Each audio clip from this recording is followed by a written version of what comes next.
gotta leave it to the professionals.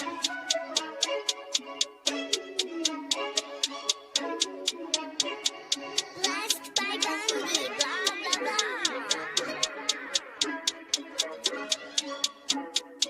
Started off with a bit, now I got coin. I see where y'all going. Been poppin' since Web 1, hella hoes on Web 2. I was living a dream, now I'm on Web 3. And it is what it seems, topping the pyramid schemes, I'm telling you. I'll sell you a percentage on Nebula. Shout out to Vince, he'll set it up. Surfing on the web and I'm shooting at 3. I've been goated when I got my G. I'm an alien boy from a different planet, yeah. So I got my drink, I'm riding in the 1920s Model T Ford. Call her Era Lord. Call me Levi, playing on the keys, boy. And I'm about to put my gloves on. If I said it, then I meant that. Yeah, I like that one, I'm about to get that. Crash that whip for the drumsticks, whiplash. I'm about to get them all. Are you with that? In a white boat, surrounded by blue. I want one, but I got a cop too. I wanna fly high in the sky, arms out wide, trying to soar from a bird's eye view. I'm on fire, Ricky, Bobby, cracking the pavement, Whitney, Bobby. I'm a Saki bomb, Hiroshima, Nagasaki. Bruce Wayne been a dog, and I keep it 101, cause I'm feeling kinda spotty. You sipping on some rock, and I'm sipping on octane. The only thing around my neck is the Started off with a blockchain. bit, now I got coin. I see where y'all going. Been poppin' since Web 1, hella hoes on Web 2. I was living a dream, now I'm on Web 3. And it is what it seems, topping the pyramid schemes, I'm telling you. I'll sell you a percentage on Nebula. Shout out to Vince, he'll set it up. NFT, Twitter, blockchain. Seeing with the ghosts and we ballin' like LeBron James. Crypto. We can make a trade, get the memo. The field's not falling for the FOMO. Listening to Coffee with Captain. You know we worldwide, they loco. I ain't never gonna stop rapping. Orlando, yeah, we working magic. We rocking Ethereum NFTs. I just went and caught me a half base. Man, I gotta shout out Started the off with a bit. now I got coin. I see where y'all going. Been poppin' since Web 1, hella hoes on Web 2. I was living a dream, now I'm on Web 3. And it is what it seems, topping the pyramid schemes, I'm telling you. I'll sell you a percentage on Nebula. Shout out to Vince, he'll set it up. Breaking the mood to choose one, but they got knowledge to move, son. I'm shocking in shades with my brother in suits. Yeah, them blues is coming. Even though it's hard to pick, eeny, miny, mo, soda on the mix, no biting lips, it's time to go. Index number 1, no thumbs up, you gotta scroll. Looking at the ghost in studio, it's time to go. I had a helmet on by myself until I met a mask that wanted to have a face off. So I had to bring my chainsaw, full tank of gas in the ride with my brakes off. I'm A1, but a different kind of steak sauce. Welcome to Coffee with Captain, powered by ApeCoin, where we dive into all things crypto, NFTs, Web3, and cutting-edge technology. Remember, nothing here is financial advice. Early-stage tech can be exceptionally volatile and risky. So grab your coffee and join Cap and Steve for today's conversation. Welcome to the future. Welcome to Coffee with Captain GM. Thanks so much for joining. If you've already done so, to give us some love on the space up top. Those likes, reposts, and bookmarks are greatly appreciated. Warms up the algo and does us a real solid. You'll also find linked up top the link to the YouTube stream. However, it doesn't appear as if Abstract is going live. I got some error this morning. I was able to start it after a couple of fails, a couple of false starts over there. It now appears that it is running. I have the option to stop the live stream. However, it's showing offline, and I got an error in StreamYard. It looked as if they might have changed the keys or something behind the scenes for Abstract. So, Katie or anyone over there in the Abstract chat, are you seeing any video?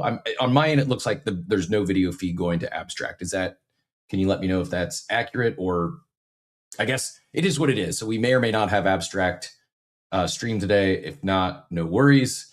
We did get the tech challenges from yesterday solved. I'm not trying to jinx this here this morning, but you're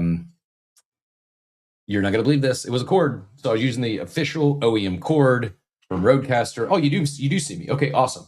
So I can't see Abstract, but it appears that we are live over there. So if you prefer to chat in the Abstract streets, it is live. I'll go pin that up top momentarily.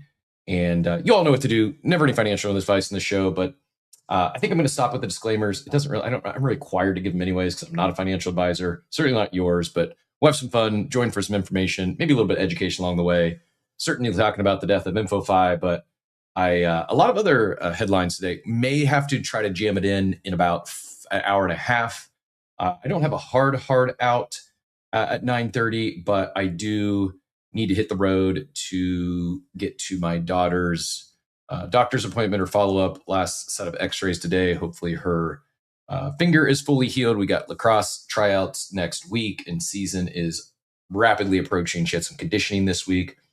Called me yesterday after her conditioning, and she was nearly in tears. Thought she turns out it was just a lot of running after not running for a bit. So she survived, but it definitely brought back some memories of puking during football 2 days. So excited for lacrosse season. For anyone that has kiddos in sports, it's my last hurrah. This is my last hurrah. She's a senior, and she might do like club or intramurals in college, but hanging up the cleats, going to FAU next year. Super excited about that. But yeah, this will be my, after, I'm trying to think.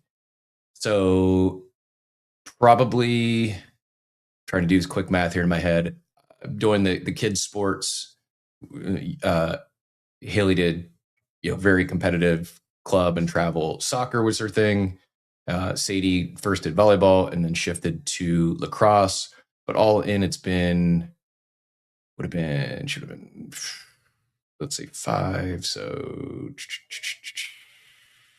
like 18 years of kids sports coming to an end this lacrosse season. We got a few months left, and then on to new things. I may have to start coaching non-kids of mine just to get my sports fix. Speaking of sports, I do have a couple cold open topics. We're going to fly through those, and then we'll get right into it. For all of you, I can't remember if I posted abstract or not, so I'm going to post it again. Maybe a double post, but I apologize if so. GMs to Katie, Be Epic, Mato, Chris, appreciate all of you over there.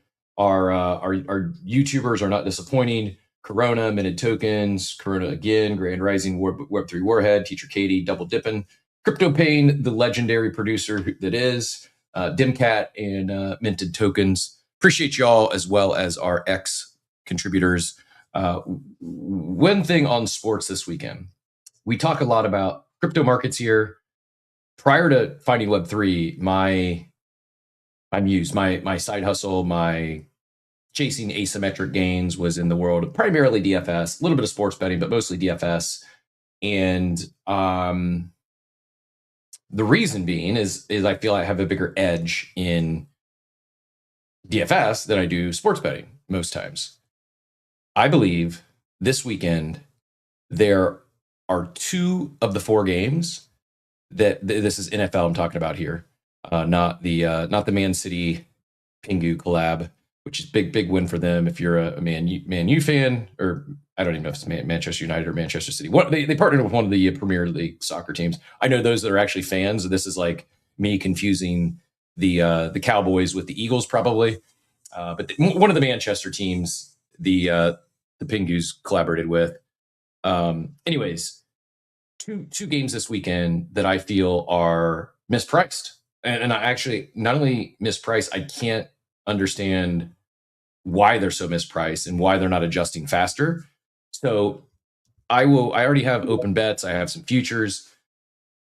I'm not big into like multi-leg parlays, but sometimes if you find 2 that are mispriced, like a 2-game parlay is definitely doable.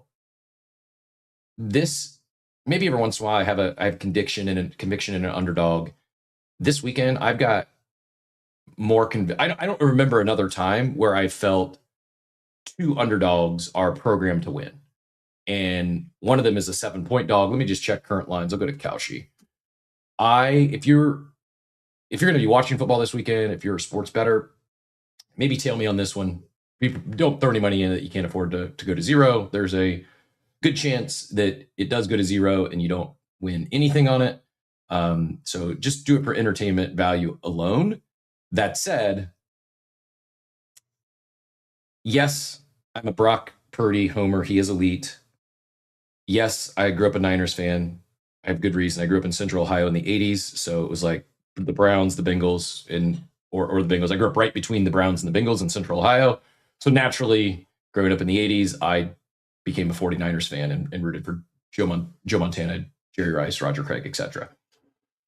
That said, I'm not a diehard fan. I'm not a I whether sports bet or DFS, I play to win, whether it's, quote unquote, my team or not. Reality is I've become fans of wherever I've lived. So lived in Indy for a bit, I'll pull for the Colts. Lived in Chicago for a bit, I'll pull for the Bears. Moved to Tampa when they became Tampa Bay. So I'll pull for the the Bucks. Joe, I'll get to you here in a second. My hot take though this weekend, immense amount of conviction. Not only in the line, like first you could have got plus 7.5 for the Niners. I think it's down to a touchdown now at 7. But I like straight up. I like them to win the money line. The Couchy right now is they're giving, you can buy a 49ers win for 27 cents, meaning $100 would return $352. $352 would be the payout. Not only do I like the Niners to win straight up, I have several reasons. I'm not going to go into why in great detail. Yes, they're banged up. Yes, their defense isn't great. They have an incredible coach, Shanahan. They've already won in Seattle this year. Darnold has an oblique injury. He's going to play through it. I'm not going to go into all the reasons, but before this, I have deep best ball bags for 49er stacks. I have 49er futures. I have Brock Purdy MVP for the Super Bowl. So I've been bullish Niners for a while. I think this game is closer to a pick 'em. Seattle, maybe you give them the home field edge to like 2.5, maybe 3 if you're generous. I do not think they should be getting 7 points. So I actually do have open bets. And in fact, one of the things quick, like if you're new to prediction markets, make sure you're choosing the one that pays out the best. It's usually not going to be a huge difference. But for example, instead of taking Niners in the points, I took Seattle not to cover because it paid out slightly better than taking Niners to win with the spread. So just make sure you can bet because it's peer-to-peer. Sometimes those aren't, one is going to be a better bet than the other. The end result's the same. It's either, if it was money line, if you bet yes to Niners win or no to Seattle wins, it's the same outcome will pay out. Pick the one that pays out better. Anyways, the other game that I have as much conviction in that not only the Niners going to win, I feel the same about the Bears. The Bears, it's not quite as good as the Niners. It's 37 cents is what you can buy a yes. So $1,000 or $100 would pay out 258. I'm going to be parlaying those two money lines. Bears, Niners are going to win. It's going to be an incredible NFC Championship. I also think it'll be a fun Super Bowl for either of those. I'll probably fool around and do like a 4-game parlay and see if I can just get really lucky. But I don't have I can see either outcome from either of the AFC games. For the NFC tilts, I love Niners and Bears straight up to win. Pick them with the points. Have some fun watching football this weekend, and good luck out there. If you win, just send me 10% of your winnings via Pingu Tips and Abstract. And 2 other quote open items before I hand it to Joey, because he probably has a take on Niners Bears. The other thing, Manchester City. Thank you. Thanks for that. Appreciate the correction. The other thing, two quick things. Then Joey, you can get on because the second thing you have local knowledge to. The second quote open item is for all you Game of Thrones fans out there. Even if you didn't like how the last season of regular Game of Thrones ended, I strongly encourage you to check out A Night of Seven Kingdoms. It premieres on Sunday. The book is really good. The character's really good. In fact, George R.R. Martin had an interview recently and said he might actually even be doing another book on the 2 main characters. Dunk and Egg are the 2 main characters of A Night of Seven Kingdoms. Again, the book's really good. It's actually like 3 novellas, I think, is what it's. But it's all like you can get it all in one book on Audible or wherever you prefer to read or listen to books at. But anyways, Night of Seven Kingdoms. I hope they just follow the script. I hope they stick to the books. I'm disappointed House of Dragon is seemingly going away from the George R.R. Martin books for the final season, which is disappointing because that's the same way the showrunners killed Game of Thrones. The last season had nothing to do. He hasn't finished that book yet. It's like at 1,100 pages, and he's making changes based on. He also wasn't happy with how they ended the Game of Thrones series. Anyways, digression. A Night of Seven Kingdoms airs Sunday. It should be a fun one. And then last but not least, it's iguanas falling out of tree seasons here in Miami. Miami, Florida. I don't know how cold it is in Miami. It's feels like below freezing today on my coast. Joey, have you seen any iguanas falling out of trees yet in your neck of the woods?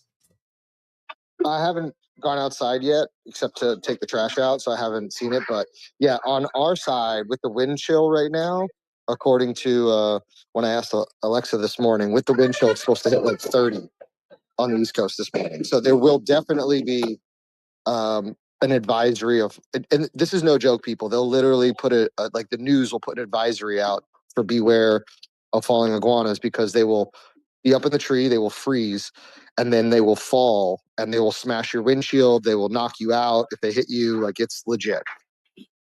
It is indeed.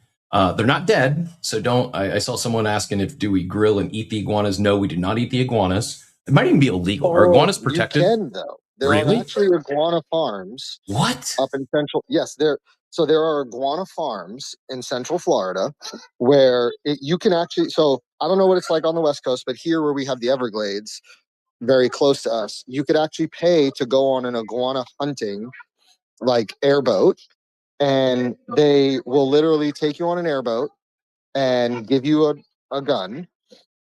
It's like an air pistol more so than it is like I think it's like an air pistol. So it kills them, but it doesn't essentially like destroy them when you shoot it. And if it's over a certain size, you can ship it.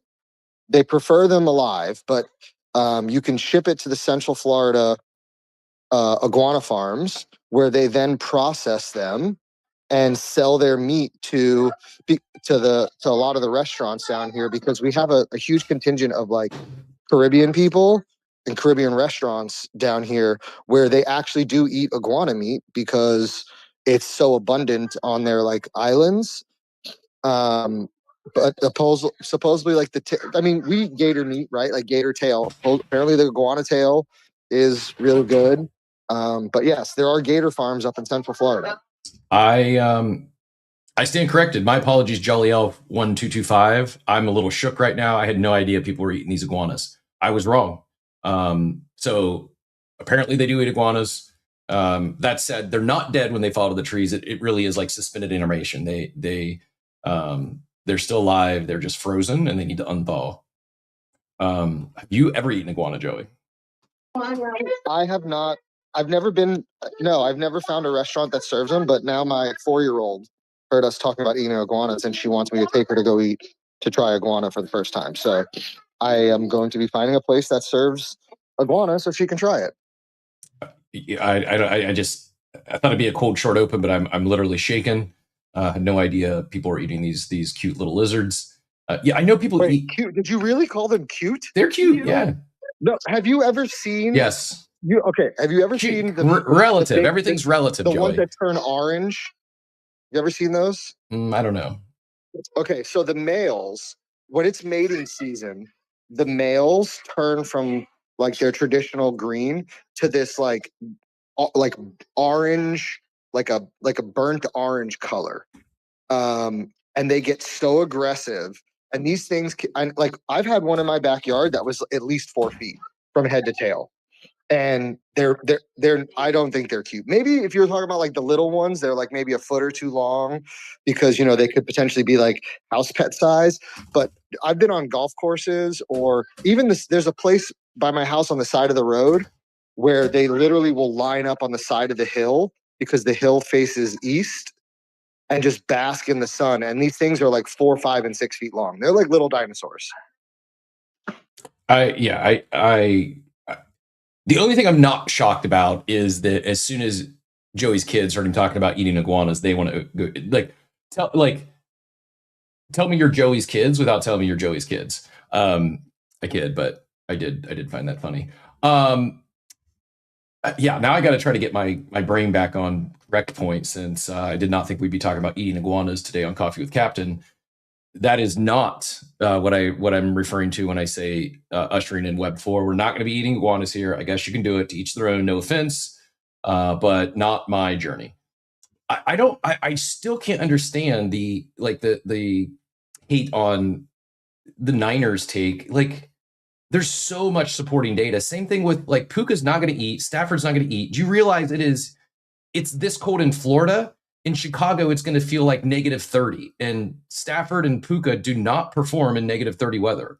Like Stafford is 1-9 in winter weather games. The current forecast is 20 degrees, 20-hour wind, 55% chance of snow.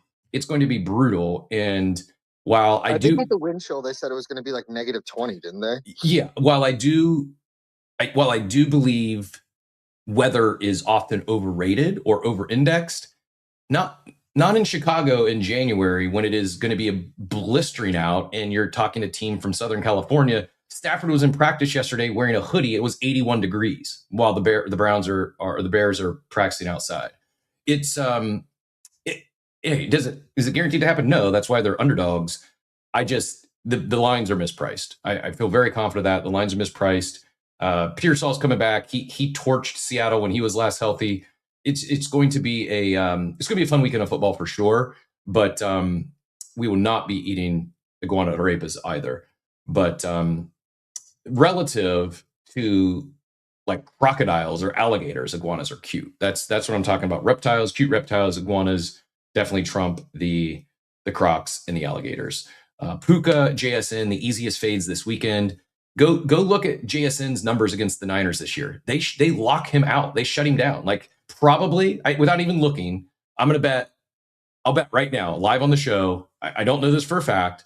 I bet JSN's worst 2 games this year have come against the Niners. It's a good matchup for him. And yes, the Seattle just beat them in San Francisco in week 18. Trent Williams was out. It's a different team without Trent Williams. It will be a rude awakening for the Rams fans as well as the Seahawks fans this weekend. And partially, I want to see this. As much as I'd love to see the Niners go to the Super Bowl for my futures bets, I would also love to see the Bears back. The Bears in the Super Bowl is good for the NFL. The Bears in the Super Bowl is good for sports. The Bears in the Super Bowl might actually get us a Super Bowl Shuffle 2.0. You kids out there, go Google that. This was before social media, so before the internet, before memes. The Super Bowl, we need the Super Bowl Shuffle back in our lives. Joey, go ahead, and then we will get out of quote open. We're already 2 minutes. Payne is shaking his head. I said I got a 90-minute show, and I'm taking a third of it talking about iguanas, eating iguanas, and football that 3 of us care about. Real quick. So I think when it comes to football, weather matters when you're talking, -20 with the wind chill versus like, oh, it's going to be in the 30s or 40s. Yes. Right? Like, I think we have to like clarify like an indoor team or a warm weather team when it's like 40 degrees. Okay, fine. But when you're talking, -20 with wind chill with 20-mile-per-hour winds, it's a whole different animal. Okay. Also, Jackson Smith and Jigba, first game against San Francisco went 6 catches, 84 yards. It was the first game of the season. Then the last game of the season, he actually went 9 for 124. But his actual worst 2 games appear to be Minnesota, 2 for 23 against Minnesota, and then like probably 4 for 79 versus Arizona. It looked like his worst 2 games of the season. Maybe the stats I saw was with JSN being shadowed by but no touchdowns against San Francisco though. Yeah, no touchdowns, and Lenore is in his head. The Niners' top cornerback. I think that's probably the stats I saw. I think he's allowed like 1 catch against JSN this year. He has locked him down, and he not many people can blanket JSN like Lenore can. So that's part of the thesis is good matchup. And we're talking Sam Darnold over Kyle Shanahan and crew. Like just not this. Darnold's not good in the playoffs. He's not good in the playoffs. He's just not good. He's got a good system around him, and I know people. Oh, he's won 14 games 2 years in a row. Yeah, and look what happened last year. He got bounced. So, anyways, enough football talk. We may have a quick flyover on Monday morning as well. Tuesday morning, I do plan, as long as Outer watches it, I do plan to talk a little bit about the new Game of Thrones series. So if you want to, we won't have any spoilers, but I am genuinely looking forward to good TV this weekend, and I will need it because it is it's moving weekend for me. So come Monday, as long as all goes well, we will have. It probably won't be fully set up come Monday, but you'll at least start to get the glimpse of an actual studio, an actual office, pumped for streaming, and pumped for pool days back in my life. Not in this weather, but coming soon. So a few other things here before we get into the InfoFi conversation. Yeah, I already did post the abstract. X was warning me that I can't post the abstract link twice. So it is live. Anyways, moving on, jumping right into things. Cold open alarm, ding, ding, ding, ding, ding. We've hit 25 minutes, and I just got the play out music. Time to keep moving. Do people have frozen iguana fights? I don't know. You'll have to ask at another quote open day. We've passed the we're 15 minutes over, 20 minutes over our quota. I don't know what I'm absolutely right about, but I'll take it. Thank you, Oliver. We're back. You know how I know we're back is we've got people shilling peer-to-peer electronic cash systems in the chat. I got ads on Instagram from NFT projects yesterday. We are so back. Tell me, we're back when we're getting NFT ads. I mean, in all seriousness, the NFT market cap is up like 30%. Not ads. Like they followed me. Like NFT projects on Instagram, like started following me to try to get me to follow them back. Oh, interesting. Yeah. We are all the way back. It is, but in all seriousness, NFTs are up. Total market cap's up like 30% year to date in the first 2 weeks. So pretty good start there. We're going to fly over a quick market update because there is some relevant stuff. And then other news items, don't go anywhere. A lot to talk about beyond iguanas, Game of Thrones, and Bears and Niners. Death to InfoFi, that'll be the bulk of the conversation. That'll be the leading topic, as well as Noise, who talked about them moving from Mega ETH to Base. And one day after that announcement, they got nerfed, and that $7 million raise probably having some investors asking for refunds, if I were to guess. Lesson in there is don't leave Mega ETH. I do have, before we get to the InfoFi talk, I do have a couple of Kaido shorts open, and there's about over 1 million tokens that get unlocked today, or get unstaked today. So I'm expecting, yes, it's already the big sell-off. It dipped about 15, 20% instantly. I'm expecting another sell-off. I don't think they went to unstake it to do anything other than sell it. So I have a feeling those get sold into the market today. We're going to talk a little bit about Bitmine and Mr. Beast Ethereum, the $200 million investment from Bitmine into Mr. Beast. The biggest KOL on the planet is going to be pumping our bags. Thank you very much. And as well as the Mr. Beast of NFTs. I don't think we hit yesterday talking about NFTs and resurgence. Adam Weitzman continued to stack with 100 quirky sweep, or it was an OTC buy of 100 quirkies, as well as a rare one-of-one rec guide directly from OSF himself. Part of these markets continue to climb. I'm going to highlight, I might have mentioned in passing yesterday, but I'm going to show the chart. Fear and greed back to pre-1010 levels. We're back. If your spidey senses aren't going off, if the tingly sensation, you're not feeling it, just look at fear and greed levels. We've fully rebounded from 1010. We don't know what happens still. We may never know, but we're all the way back. Pump Fund daily wallets, all-time high. The Bags app and a new player in the trenches, not a new, but an old new player, a new old player in the trenches. And as always, it's Friday. So if you've not yet hit our newsletter, go do that while we're getting through some of these headlines here. Do Payne a favor for me running too long in the cold open this morning, and go subscribe to our newsletter. You can find that at coffeewithcaptain.com. Drop your email in there. We don't spam you. We do hit you with one a week. You get the recap, a poll of the week, and links to all the shows. If you missed any recordings, missed any shows, links to all the recordings are in there. And as I said, that weekly poll as well. Go ahead, Joey. Did you see the speaking of like being back and like the pump fund? Did you see that post that was circulating about like how many tokens? I did. I didn't get it. Yeah, I did. Number of failed cryptocurrencies by year. Yeah, but it's, I don't know. I don't think there's anything else. It's like we all knew that. It's just this engagement baiting headline, and I think it was even not good data. There was far more than that failed. So I don't even know what criteria they're using, but that's no secret. I think it's a nothing burger. Like, of course, there's more tokens. We have launch pads now. We never had launch pads in the past. It was hard to launch a token in the past. Now, if you have access to the internet, you can launch a token. So of course, there's going to be a lot more. With Kaido, Kaido isn't just a InfoFi now, right? Mm-hmm. That they have like a whole ICO program. Oh yeah. Yeah. So like, I don't know. I mean, I'm sure their token's going to drop because of I know you're not talking about InfoFi yet, but I just think that like there's a lot more to what Kaido is now, and we might not see as huge of a drop as we think in their token because of that. Maybe. Because I don't know if the token impacts like, the other aspects of the business like it does the InfoFi, but for people that don't know, like Kaido has expanded beyond just InfoFi. Yeah, I mean, I do think that one or more of the InfoFi platforms will pivot and evolve and survive. We'll talk about what's already public in terms of some of their plans. I think a lot of them will die. It might be a slow death because they're going to keep some hope like this or that. Kind of might be fine, probably fine. I think they just took a huge revenue cut. They can say they want to create a creator studio as much as they want. The one that I think is probably in the best shape, in my opinion, I'm biased. I also do some advising over there, but I think Zeet is in the best shape because A, they haven't launched a token yet.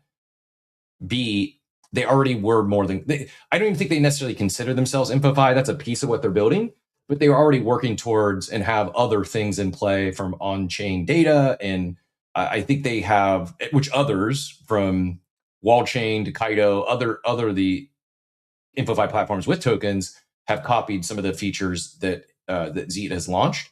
So I think they're in a different spot, different point in their life cycle, and certainly still a curveball for them as well, and some challenges ahead. But I think I'm actually excited about I'm actually more excited about my opportunity with Zeet than I was previously, because I think they have the best chance to navigate this new world than some of the others who are. I just don't see there's any world where they don't lose, take a significant revenue haircut, and that will have a look. My take was right. Last thing, I apologize, Payne. I'm going to do market update right after this. Oh, I got a weird warning. Google Chrome requesting to bypass the system private window picker and directly access your screen and audio. Let's go for it. Chrome, I trust you. Because I got to show this. The Seahawks secure a first-round bye to rest upset healthy Sam Darnold. Yep. Even Simpsons agree with me that it's over. It's Jove. It's never been more Jover for the Seahawks and Mr. Darnold. Anyways, I had to get that one out. X is, since InfoFi's died, X is really dialed into what I'm talking about. My following page has gotten back into just dialed into crypto OGs and content I want to see. And now it knows I'm talking about how bad Sam Darnold and the Seahawks are, so it's served me up with that content as well. Here's the quick market update for you, though. We're going to start with NFTs today. It is a green day pretty much across the board. Apes leading the way, up 9.3% to 6.48 ETH.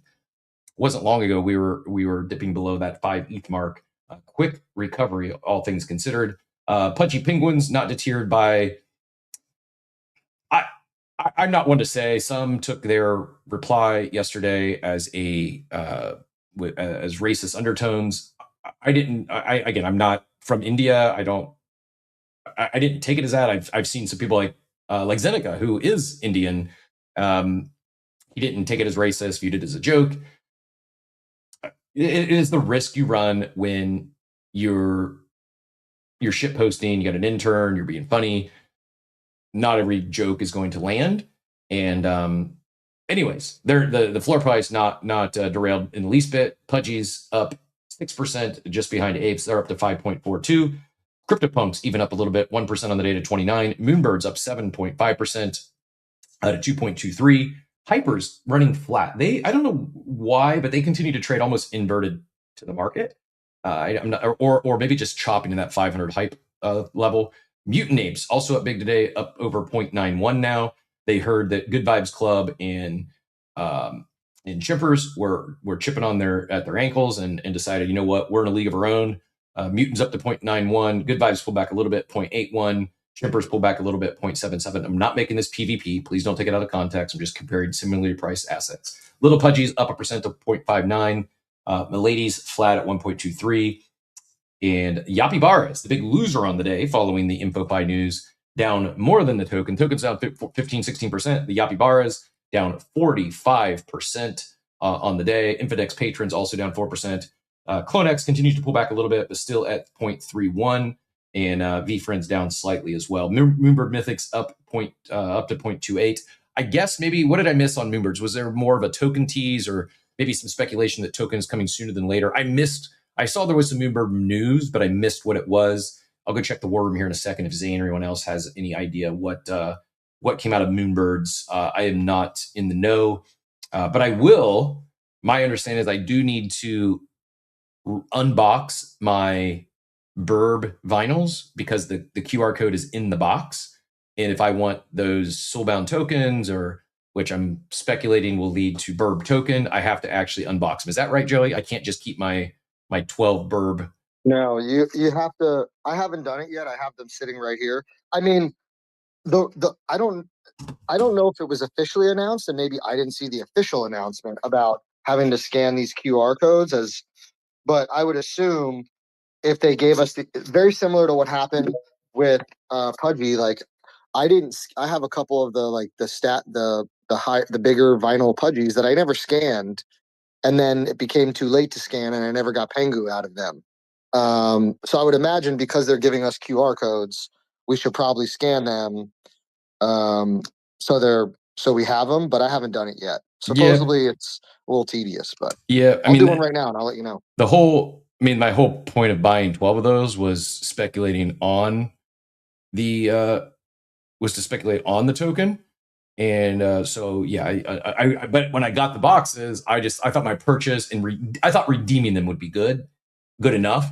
And turns out doesn't sound like it is. Speculation is that it's going to take, I got to scan that QR code if I want to get the tokens that come with it. So a little disappointed on that. I was just hoping that the part that's kind of annoying is like it's easier to scan these QR codes obviously on your phone with your phone camera, but then it's like it's asking me right now. I scan the QR code, and then it says connect with crypto wallet. I don't have a crypto wallet, so if I hit connect with the crypto wallet, it says connect a wallet on Solana to continue, and then it's like, and then so I wish there was a way to do this. I wish some of these, instead of QR codes, we got like unique, like how Amazon gift cards, they have like a number you can just type.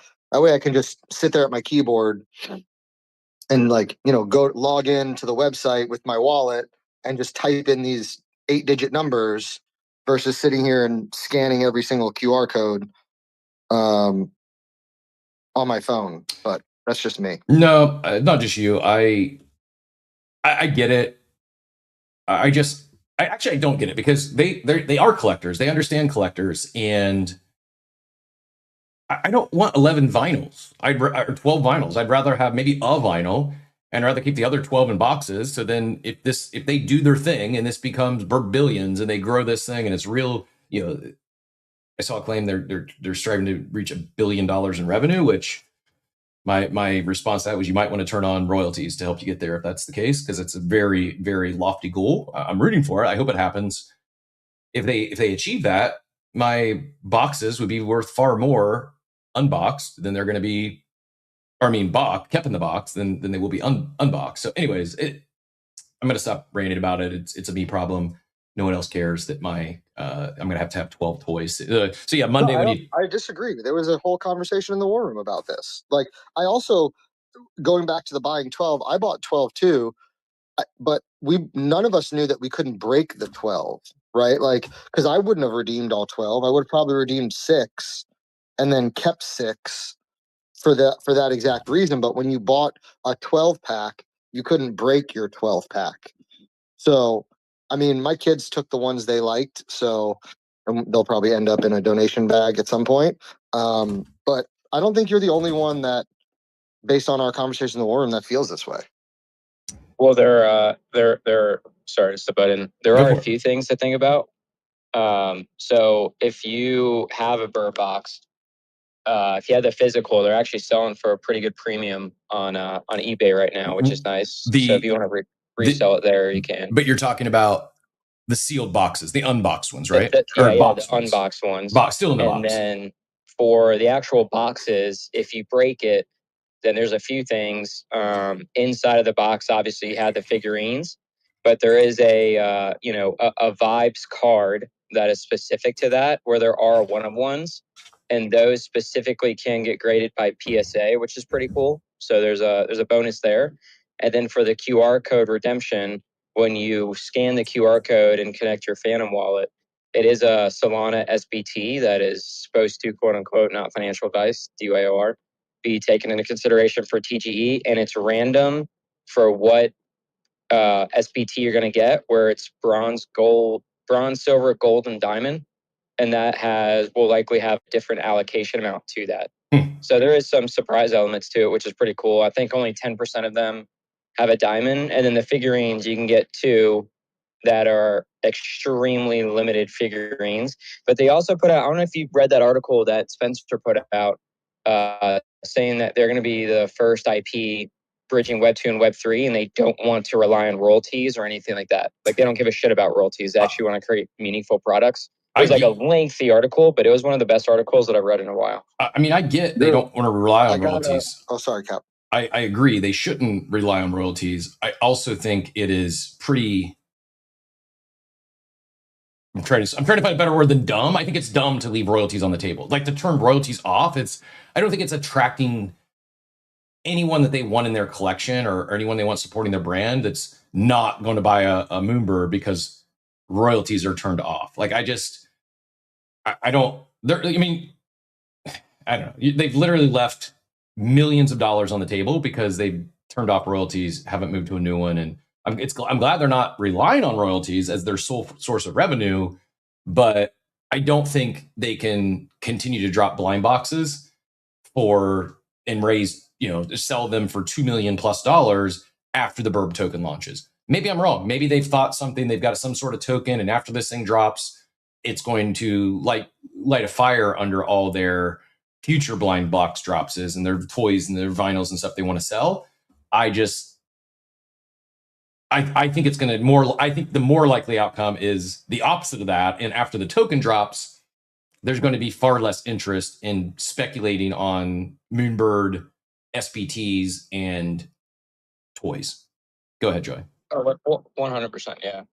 I think too, Sergio, I think the one thing, and someone definitely double check me on this, I don't think it's a business decision to turn on or off royalties. I think that goes back from the smart contract not being upgradable when they took it over from Proof. So if they were to do royalties, I think it would be a new contract, whole migration and all that good jazz that comes with that. Yeah, and there's other ways to do it now too. But I guess my thing is, yes, it's an old contract, may not be upgradable, probably isn't upgradable, but like, it's the only one. It was Oddities, actually. The Oddities contract, I didn't even have an option to pay royalties. The royalty option was literally grayed out on OpenSea. I went to sell one, and I was gonna pay royalties. It was a profitable flip. I liked the team. I was happy to support them, and I couldn't even click it on. Like, I was trying to pay them royalties, and it wouldn't even let me. I don't get that at all. Like, if you want to make it optional, cool, but to freeze it out, I don't understand.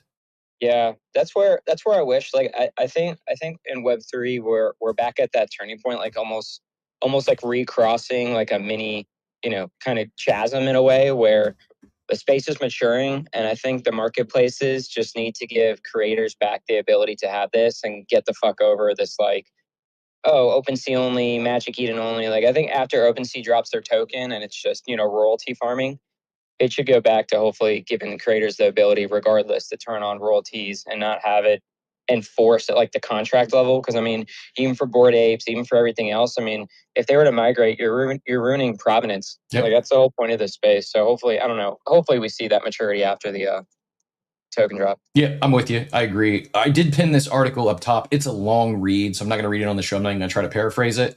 It is pinned up top. If you want to do the deep dive later. Next stop, Burb Billions. And I might have misquoted something. Maybe they were just talking about Burb token to $1 billion. I interpreted, or I thought I saw something. They were talking about generating $1 billion in real world revenue. And it's an awesome goal to have. It's a lot. It's like to go from, we generated 2 million in blind box sales to we're going to generate $1 billion a year. That is, it's lofty. Big goals. I guess shoot for the stars, and if you miss, you land amongst the moon, they say. I think that's maybe the correct way to say that. I'm not certain. So a few other things, and then go ahead. Shoot for the stars, land on the moon. There you go. And Drew definitely said chasm instead of chasm. I was going to correct him, but then I got in my own head. I'm like, well, maybe I've been saying it wrong this whole time because I'm usually the one to mix up those words. So I just let it fly. Chasm. I just did a bunch of the reveals. So I had 12. So 4 of them so far are gold.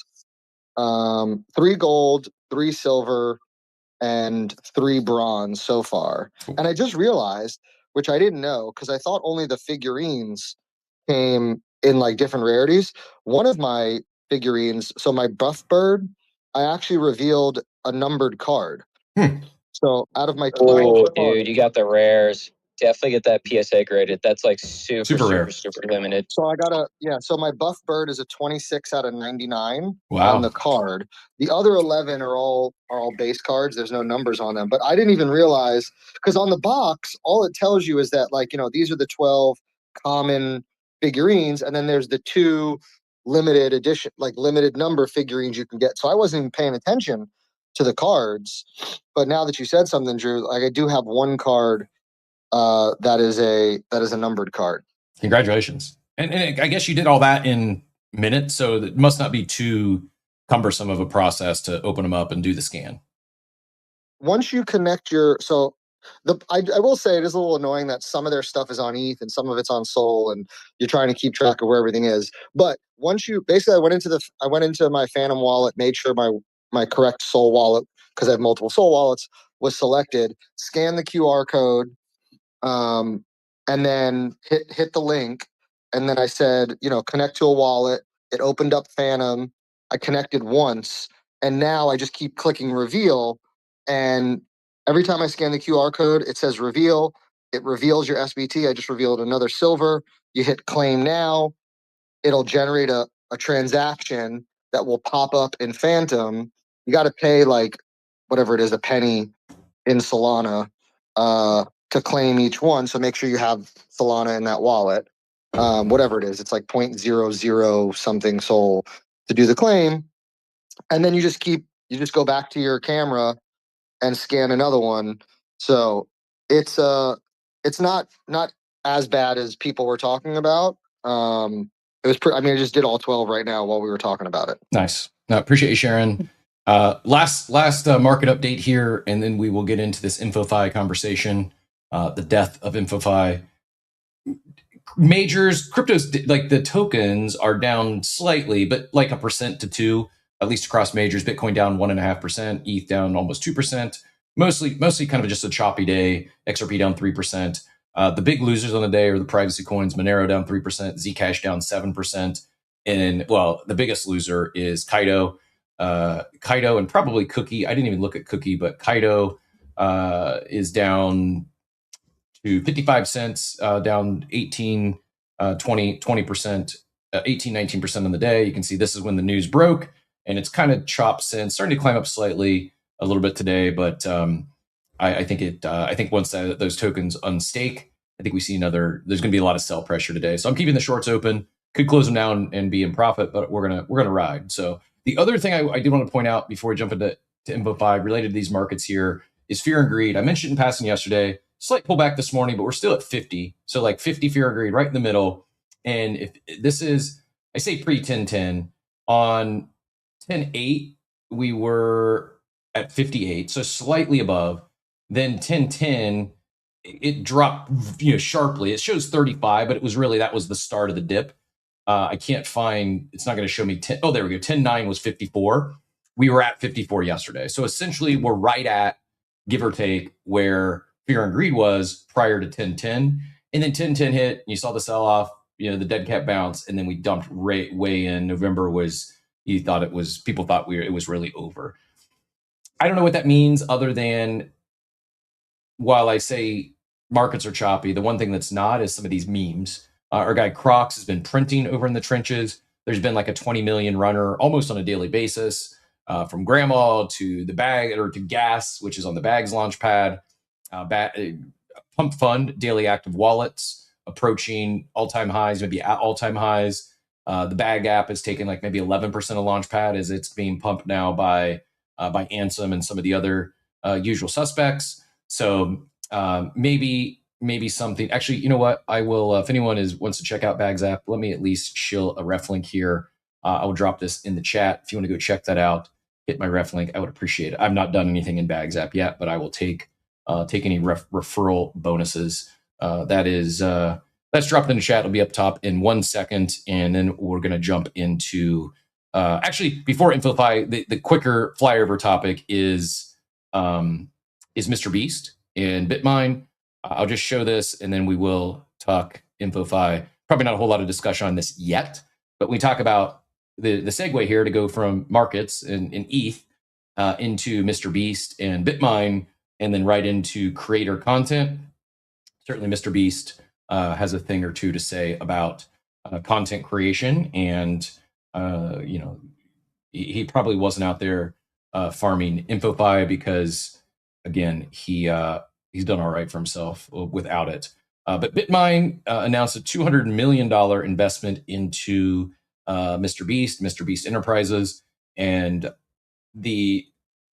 I don't know if we know a whole lot of detail yet. Here's the press release.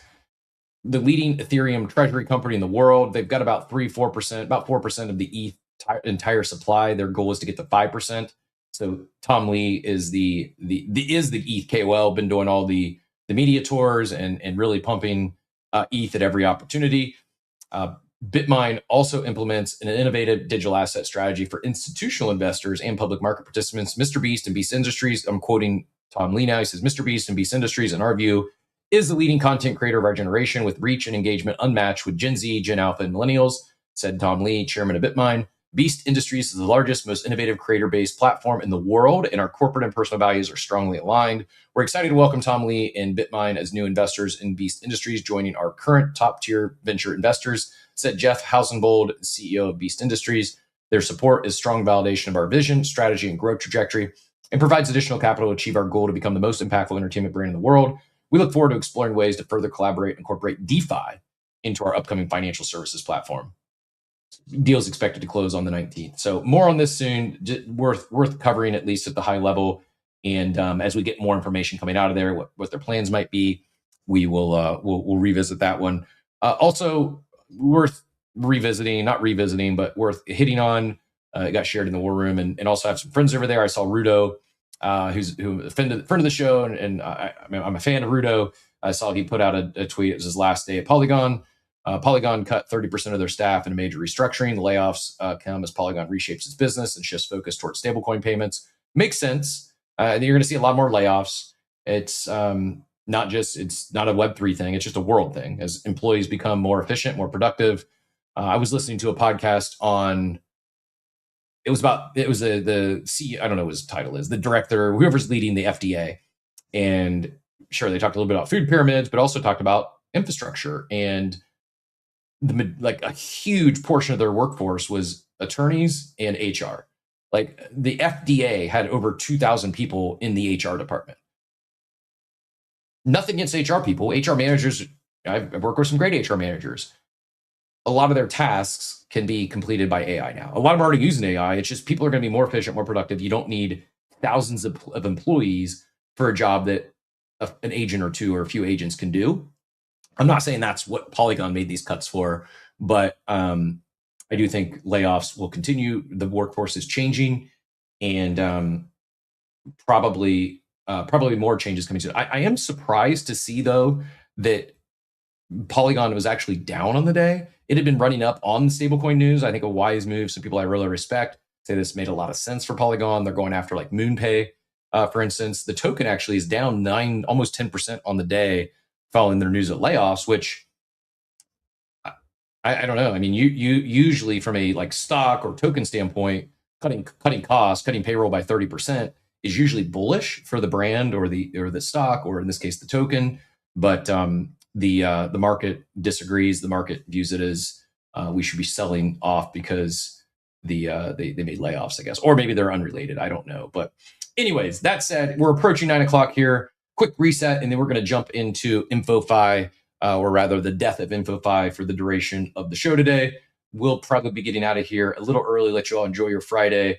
And I got a busy day, not just trip to get an x-ray with my daughter and go spend a little bit of time with her. Going to be getting internet installed. The fiber's installed at the new place this afternoon. So I've got the fun 1 to 5 o'clock window to make sure we get internet for Monday. And Harland Williams, seeing Harland Williams tonight. So looking forward to a little bit of comedy in my life. It is doors open at around bedtime. So there'll be some caffeine involved in my afternoon, evening today for sure. Be Epic, appreciate the Appster tip over there. You're a legend. Appreciate all the kind words as well. And with all that being said, if you've not yet subscribed to our newsletter, that's going to be the last act. If you want to go repost the show, feel free to do so. But my big call to action today would be go hit the newsletter. Let's support our guy Payne and make sure you don't miss anything that's coming out there. And we're halfway through the month of January. We've teased a couple times, community member of the month loading, and there may be some tie-in to that newsletter. That's all I got to say on that topic today. So, InfoFi, the death of InfoFi, and what is next? I've seen a victory lapping isn't the right word. I've seen a lot of people celebrating this. A lot of people thinking, "Oh, this is great. This is going to clean up X." Maybe. I'm sure it'll have an impact. I also don't think it's like InfoFi didn't create AI slop. AI slop will exist without InfoFi. X still has incentivized posting, and it's still going to exist. Like, people are still going to be reply guying to X post because they're also getting checks there. Now, maybe it's not as much. Maybe some people quit. But here's what I'm going to do. I'm going to share a post actually from a guy you all here. If you've been here for a while, you may have heard of this guy, Steve K. Bark. He's rocking some OpenSea badge. Says, everyone cheering that X is cracking down on InfoFi. I'll take the other side, sort of. It's funny because if you were rewind a couple of years ago, I was the InfoFi bull and Steve was the InfoFi bear.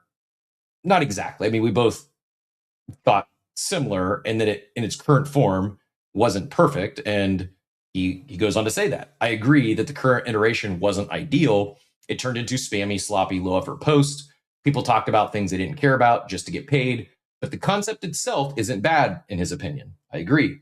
A less narrow, more holistic version of InfoFi, which includes social media, could be pretty awesome at helping artists, stars, sports teams identify their top fans and give them special recognition, not just payouts. Adding inputs like tickets and merch bought, events attended, videos made, podcasts recorded could have been layered on top of social media data. I had always hoped for an InfoFi site would take the leap and do that. Interjecting here, that's also why I'm very bullish on Zeet, because they have done this, or at least some of this, and I believe this was not any inside knowledge. I don't know this, but I believe with their incorporation of on-chain data and doing some of these other things, my speculation was this was the route they were heading, was a much more holistic version of brand ambassadors and supporters, not just your volume and frequency of posts. They also had already nerfed a lot of the AI slop farmers, those that were just blatantly farming InfoFi and putting out a lot of AI slop. They were, I'll bring a tear to my eye. This is the first time I didn't realize Steve had this in the bio. He says CWC for life. Shout out, brother. Hope you're well. He says, ultimately, the iteration of InfoFi is effectively let people monetize. You also know Steve is not using AI for these posts because he's got a stereotypical or a trademarked it's not even a spelling error, but a little grammatical snafu, just to let us know that it is actually the real Steve K. Bark. It says, ultimately, the iteration of InfoFi is effectively let people monetize attention instead of fandom and loyalty. But I still think the concept of InfoFi with more inputs could be pretty powerful. Wholeheartedly agree. Great take. He reposts or quote tweets the Nikita post that went live yesterday at 10:39 a.m. And no joke, by 10:40 a.m., InfoFi was dead. That is also kind of concerning. Like, whether you love InfoFi, you hate InfoFi, whether you love Kaido or Zeet or Wallchain or hate them, it's not. It's, I guess, concerning. Like, I feel for all those teams that have spent years building. Some had done better than others, but they employ people. Forget about the InfoFi farmers. Think about the teams, the employees that they employ, and bad day in their world, right? At the very least, oh man, we got to pivot. What's next? And some are going to handle it better than others. Yeah, Brickadall says Cookie down 24% on the 24, down even worse than Kaido. Crypto jamming. The bird boxes are still if you bought the boxes and you haven't redeemed them, you need to go redeem them from Collector Crypt. You need to get those. You need to get those boxes. Appreciate Katie sharing the post. I'll pin that up top as well. The breakdown of what's in those boxes. And sorry, I'm just catching up on chat here, and then we'll continue the InfoFi conversation. But that is relevant to the conversation. That's up top. Those boxes. Shout out Katie for sharing that. She's definitely in the running for that community member of the month for sure. Steve's post up there as well if you want to do some further reading on that. This is Nikita's post that effectively killed a, I don't know, I think you could say $100 million plus industry at this point. I'm not sure exactly what Kaido's run rate was this year, but certainly in the millions, tens of millions of dollars. And Nikita says, we're revisiting our developer API policies. We will no longer allow apps that reward users for posting on X, aka InfoFi. This has led to a tremendous amount of AI slop and reply spam on the platform. We've revoked API access from these apps, so your X experience should start improving soon once the bots realize they're not getting paid anymore. He does end with kind of a zinger here. He says, if your developer account was terminated, please reach out and we will assist in transitioning your business to Threads and Blue Sky. I'm not the biggest Nikita fan. It's pretty good zinger to end on there.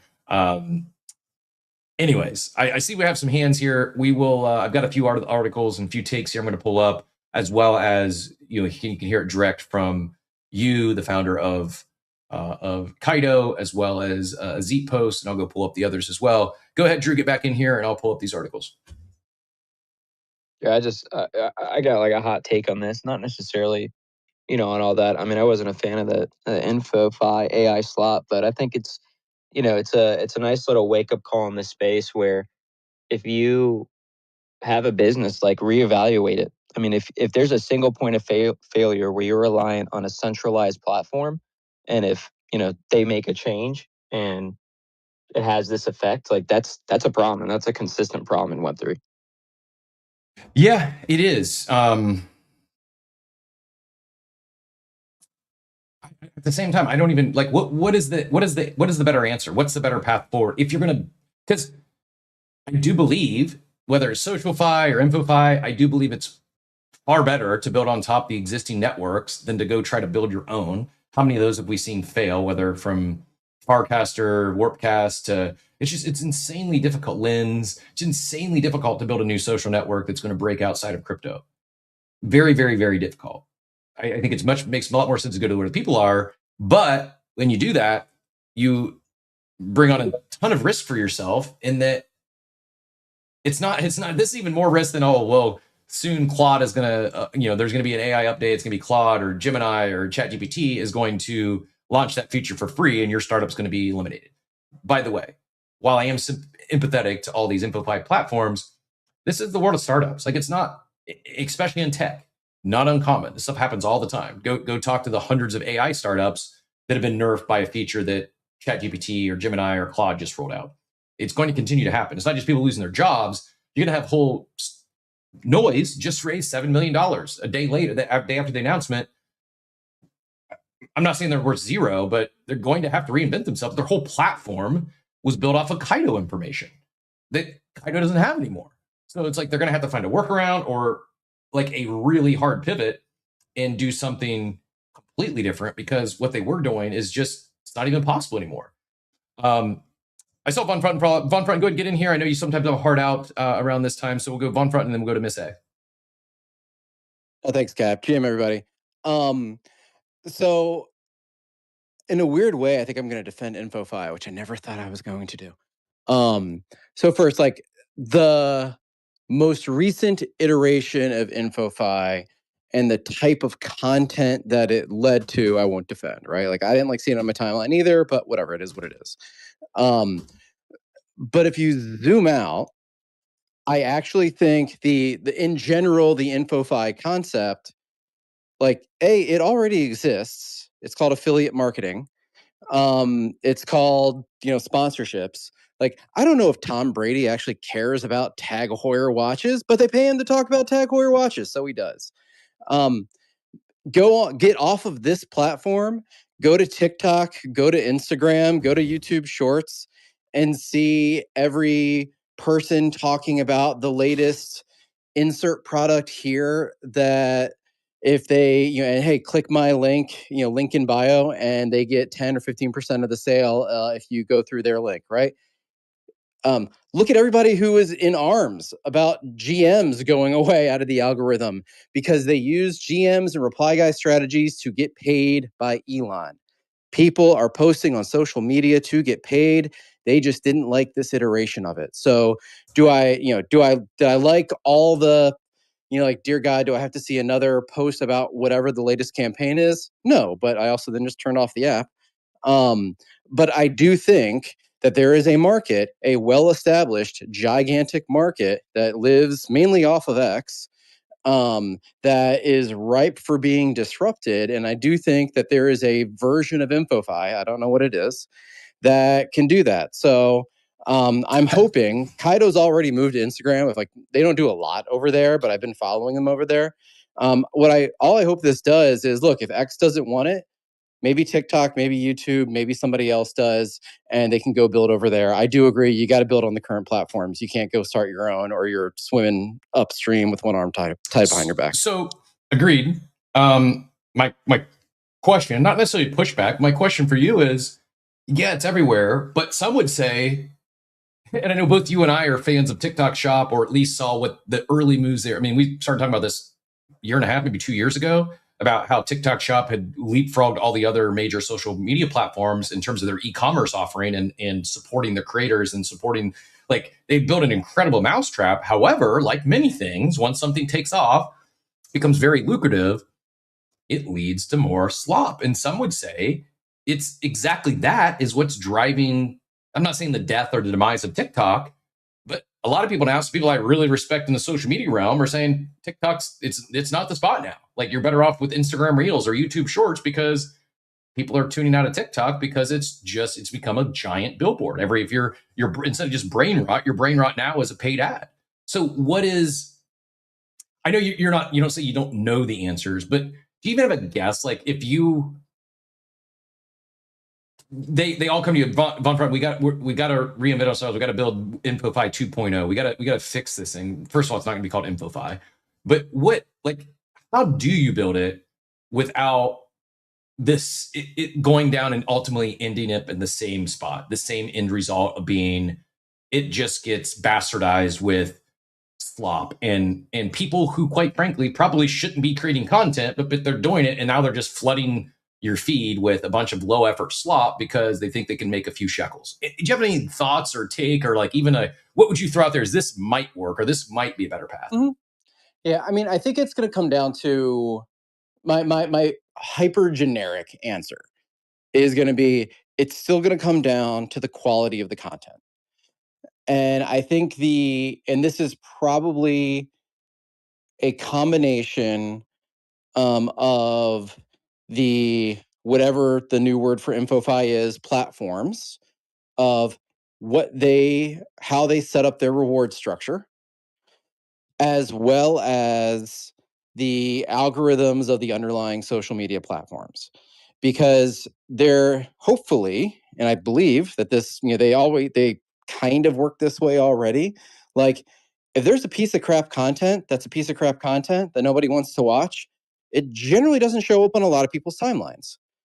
And if the algo is algoing, then it should surface you individually the type of content that you want, and that, based on what you like, what you watch, what you share, all the ways that they measure your engagement. And they should suppress all the stuff you don't want. So, if you keep reading all the AI slop and you share it and you engage with it and you comment, hey, this is AI slop, algorithm's going to think that you actually really like it. So I guess maybe it's 3 parts, right? 1, if you don't like the stuff, don't engage with it, period. You have control over that. Hopefully the algos are continuing to evolve and improve, and that's a industry in and of itself.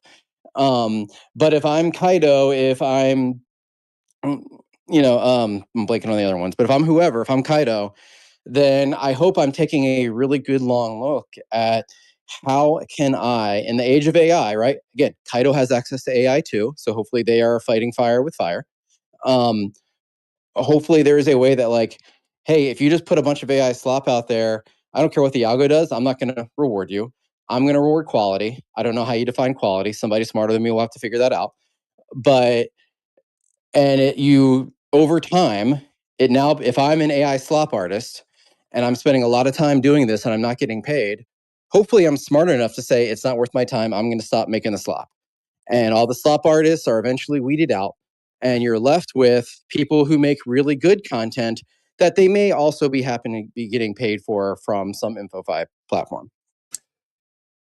Von Pruden says, be the change you want to see in the world. If you don't want to see AI slop in your timeline, stop engaging, stop sharing. Actually go into your Twitter settings, your interests, and unclick it as an interest. Mute, or actually click the 3 bars at the top and say, not, wait, how do you say not interested in this topic? Where's that at? I know it's a thing. I'm just not seeing it now. Is it mobile only? You know what I'm talking about? That one I don't know. Isn't it if you just click like on a specific, if it's a tweet about something that you don't want anymore, I think if you right click on like the 3 dots or something of the tweet, it'll open up a menu that it'll give you a choice to like put like not interested in this topic or something. Yeah, that's what I thought, but I'm not seeing it. So if anyone knows how to code, it's a gap. It's GM. on the, if you click on it, there's some button, there's like 3 little dots or something. You should be able to click on it and it'll say that not interested in this on the actual tweet. You should be able to right click somewhere on top right hand corner of the tweet. There should be some sort of function there that like dots or something that you could be able to click. And then from there, you could say not interested in this post. Yeah, unless they removed it. I'm familiar with the 3 dots, but mine only show unfollow, subscribe, add, remove from list, mute this conversation, block. I think it's within the actual tweet. If you want to have less of that person or that account show up, you have to mute them. And it actually does a really good job. I've noticed the mute feature has been supercharged now. Maybe it's ads that you can say I'm not interested, because I've seen the not interested. I've seen people talk about, but I'm not seeing it as an option on any. I just shared the screenshot, but I'm on mobile, so I don't know what it looks like on desktop. Maybe it's a mobile only feature. Go ahead and get back in here, MSA, and then you where'd you share that, Joey? In the chat? I think he shared it as on a reply to the spaces. Okay, awesome. Go ahead, MSA. The child wants to contribute to the InfoFi, Captain. So, buenos días, ¿cómo estás? Muy bien, ¿y tú? Bien, gracias. Just a couple of points here that have been very interesting because we've been talking about this since probably for about 24 hours now. One point that I want to bring up to what you said earlier about Kaido, Zeet, Cookie, and Wallchain. Actually, the only one that is not down is Wallchain. Zeet is out, Kaido's out, Cookie's out. Wallchain's not out, and there is one common thread as why Wallchain's not out. Yuri and Max are both ex-Google, Facebook engineers, so they actually probably understand the technology to the depth of knowing how to understand what Von Frunten was saying about like your data is not yours unless you have some way to navigate that data enrichment yourself through your own tools. And I think because they're both engineers, the one distinction about all those founders, with the exception of Wallchain, is that they're not technical, they're not engineers. So the finance guy is the gentleman from Kaido. Pons is actually NFT entrepreneurial, and I actually remember him from the days of NFTs. And the third one is Cookie, which is also another investment product, like an investment project. But the things that I find very interesting are 2 top overarching threads that I've been kind of beating the little drum the past 24 hours. Number one, InfoFi is not equivalent to marketing. It's not. It's absolutely not. I think you could call it, it's not. Content creators are not marketeers. That's the second thing. It's a different discipline. Marketing, InfoFi is gamified engagement. It rewards users with tokens, literally for doing whatever action that they're doing, right? It's also creating a financial incentive around a social media activity. Think about that. That's gamifying that attention and engagement metrics. That alone tells you there are going to be people that are going to be very, very concerned with money being paid, in theory, to people. Do you get what I'm saying, Cap? Because you've been here long enough to understand this, because we could talk about stables, we could talk about regulation, we could talk about everything. Do you know what I'm saying? Because it kind of dovetails into this, because they were being rewarded by token, and then all of a sudden recently it was changed to stables by some projects, which was also setting a bit of a grumbling in the space of a lot of these folks.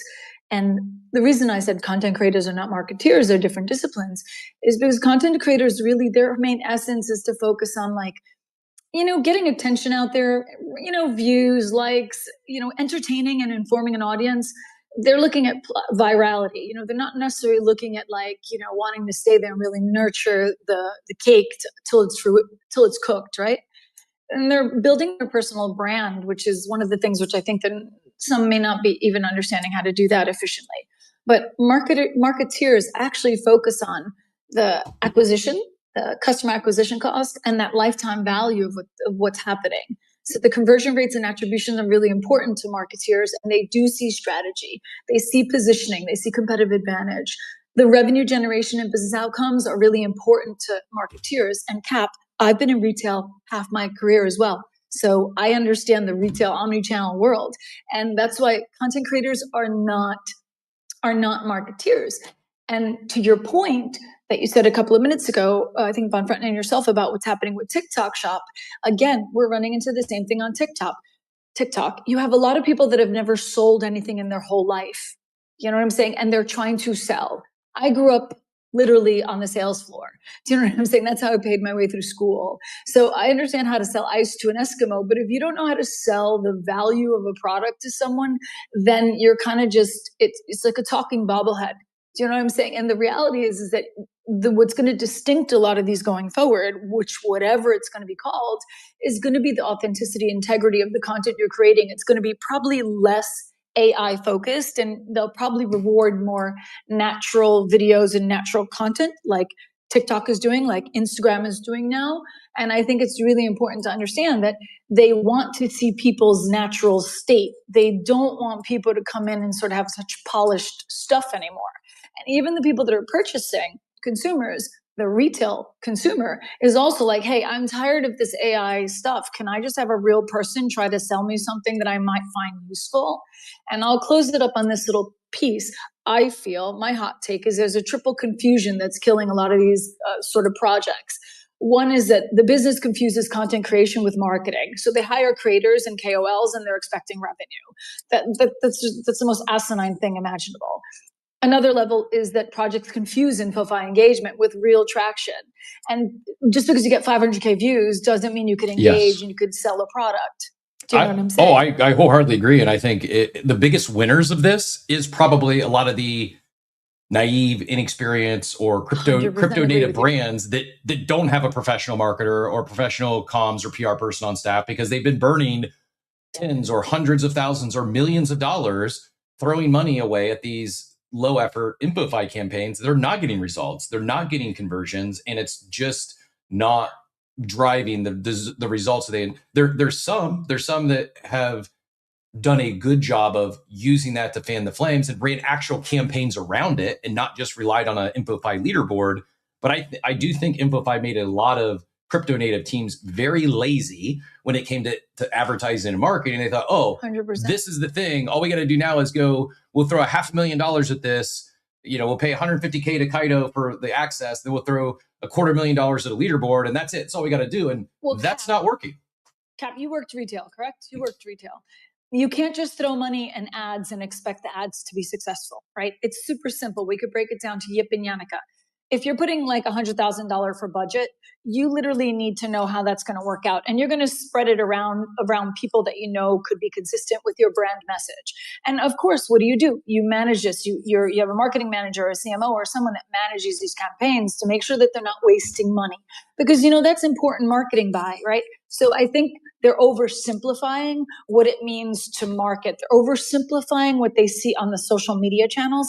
And I think that's where what Nikita's done, I find, is good, because I think he needed to put the hard stop on this to have maybe everyone go back to their drawing boards and say, like, what did we learn from this? What could we pivot? What do we need to completely change? It also mutes and dies down the fire of the ego and the constant, like, trying to climb leaderboards that turned into Hunger Games and InfoFi. Do you know what I'm saying? It was like nuts, you know, it was crazy. So at some point you got to cool that fire. And I'm actually agreeing with Von Frenton that it will probably change something different. It will not have a FI attached to it.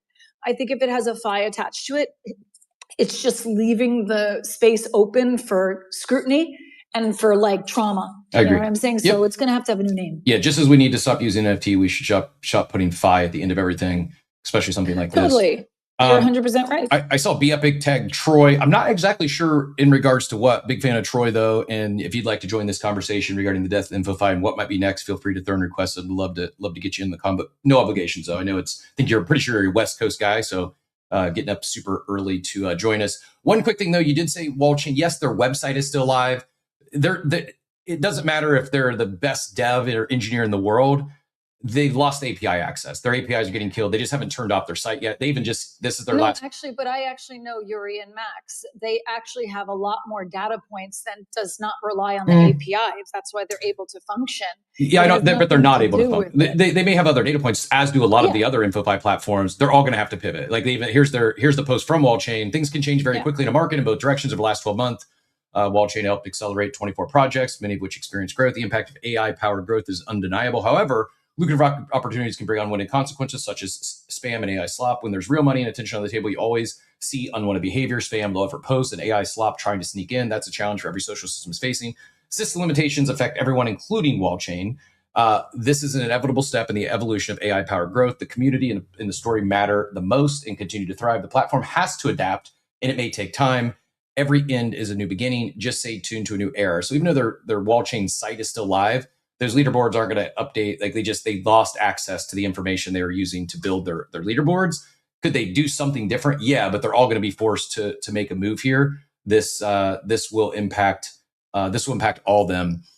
There's a few other posts I do want to highlight, kind of on both sides of this conversation.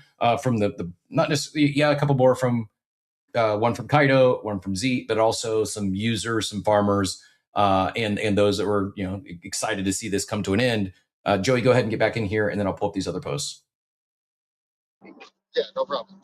First, way back when you mentioned Steve and how he has his, always has like an error, so that way people know it's not AI. What if he's programmed his AI to include a spelling or grammatical error? I think we're going to see more. Yeah, I think we're going to see more of that. I also think we're going to see people will, they will. They're not going to use M dashes. It's the same way people have removed M dashes from everything they do. Exactly. Even though M dashes have existed way before AI, but people have removed them because it's like people are like, oh no, there's an M dash, it must be AI. Yep, I agree. I actually saw a post. I don't know who posted it. It wasn't someone I follow, but it must have been someone that I do follow, reposted or something. So it showed up on my following page. Anyways, it was regarding some of these. This week, there's been some videos hit the timeline that are insane. Like one I saw was where AI live video, like they're streaming, and the person shown is not them, it's an attractive female. Or one video was like the cast of Stranger Things, and in real time, like it's indistinguishable. I sent it to my mom. I was like, hey, remember talking about how good at video AI has gotten, and if I ever call you asking for anything, money or otherwise, you have to tell me a story that you have to safe word, use something from my childhood that's not online. Like, it's not me. I'm never going to call you asking for money.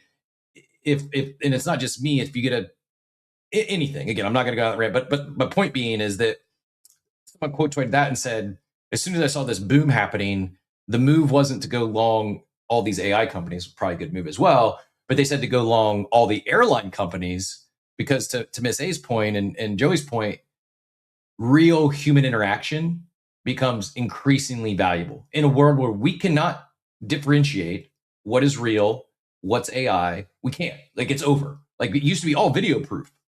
Not anymore. Like, it's very like a couple $100 of tools, and you're going to be able to make someone look and sound exactly like they really do, and the average person can't differentiate the two. Now that we're there, those face-to-face meetings, taking to the long in the airlines, meaning like everyone's going to have to fly and meet people face-to-face. That's the only way you can really build trust in this new era of not just faceless internet, but you really don't know unless you've met someone and you can validate. Like, I still do think there's a big opportunity in the world of blockchain for authentication and proving that it is the human. I don't think we're there yet, and it's probably $1 billion idea. Whoever's going to build it, go tell Claude Code to build it for you today and see how far you get. But I do think, as I am, Miss A mentioned my background in retail. I'm extremely bullish on experiential retail, very bearish on traditional retail, extremely bullish on experiential retail, the third home. That environment where it's not school, it's not work, but you can meet, you can hang, you can interact with live human beings.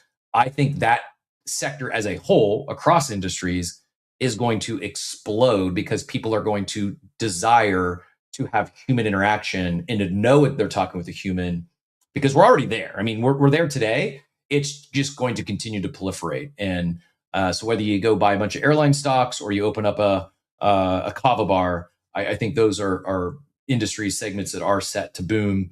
I mentioned I'm going to show a couple of these articles as I go through it, though. I just was looking at some pinned posts. It is actually 6 million Kaido, which equates to about $3 million US, waiting to be unstaked in the next 6 to 7 days. Note a slight 6x increase in unstaking activity 2 days ago, a day before the announcement. The next post I'll show you is from you, who actually did confirm. I pinned this up top as well. You did full context. Here's the full context from you, the founder, president of Kaido. January 13th, we received an email heads up from a potential reevaluation from our account manager. Screenshot below. We immediately asked for clarification. The next day, they received legal notice from X and issued our legal response the same day. Screenshot below, again, asking for clarification of our call. And then yesterday, they see the tweet from Nikita, same time as everyone else. Does line up. I'm not saying it was you. The amount of unstaking was so extreme that unlocks. Maybe it was just pure coincidence. I doubt it. I think there's probably someone on the team that you probably didn't have knowledge on, but there definitely some insiders. Someone got wind that this was happening. Maybe it was other InfoFi platforms that got the same notice that also had Kaido staked and they went and did it. Maybe Kaido team didn't do anything wrong. It's just a pretty wild coincidence if that's the case. Why was there no prior announcement? It's not the first time that we received legal notice from X. The previous occasion was resolved amicably with a new enterprise agreement, so it's reasonable to wait for further clarification discussions before unilaterally announce anything in the short time frame. How long have we been planning Kaido Studio? For several months now. Kaido Studio is a work in progress that signals our expansion cross-platform. TikTok, YouTube, as well as beyond crypto, complementing Yaps with a new model with existing partnerships with our pilot users in crypto and beyond due to launch soon. We also had adequately prepared materials, enabling us to react promptly in X's response to the sudden announcement. What happens to the rest of the Kaido business with Yaps sunsetted? We move cross-platform with Kaido Studio, taking this stage in 2026. No impact on the Kaido Launchpad, Kaido Pro, Kaido API in the upcoming Kaido markets. More details coming soon. This was quote tweeting this original post, which goes into talk a little more about Kaido Studio and kind of I'm not going to read the whole thing. It is pinned up top if you do want to read it for yourself later, but talks about sunsetting Yaps, incentivized leaderboards, and going to begin this new era, which is Kaido Studio. He says Yaps aim to enable permissionless access for users and creators to get rewarded for their role in pushing forward the presence of brands and embody the core Web3 ethos, freely accessible, fully public, and purely merit-based, independent of who you know.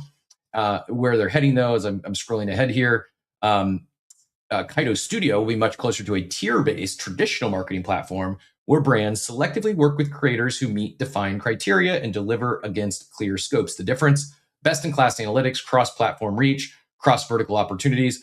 The irony here, I believe had they done this sooner, this may not have ended the same way.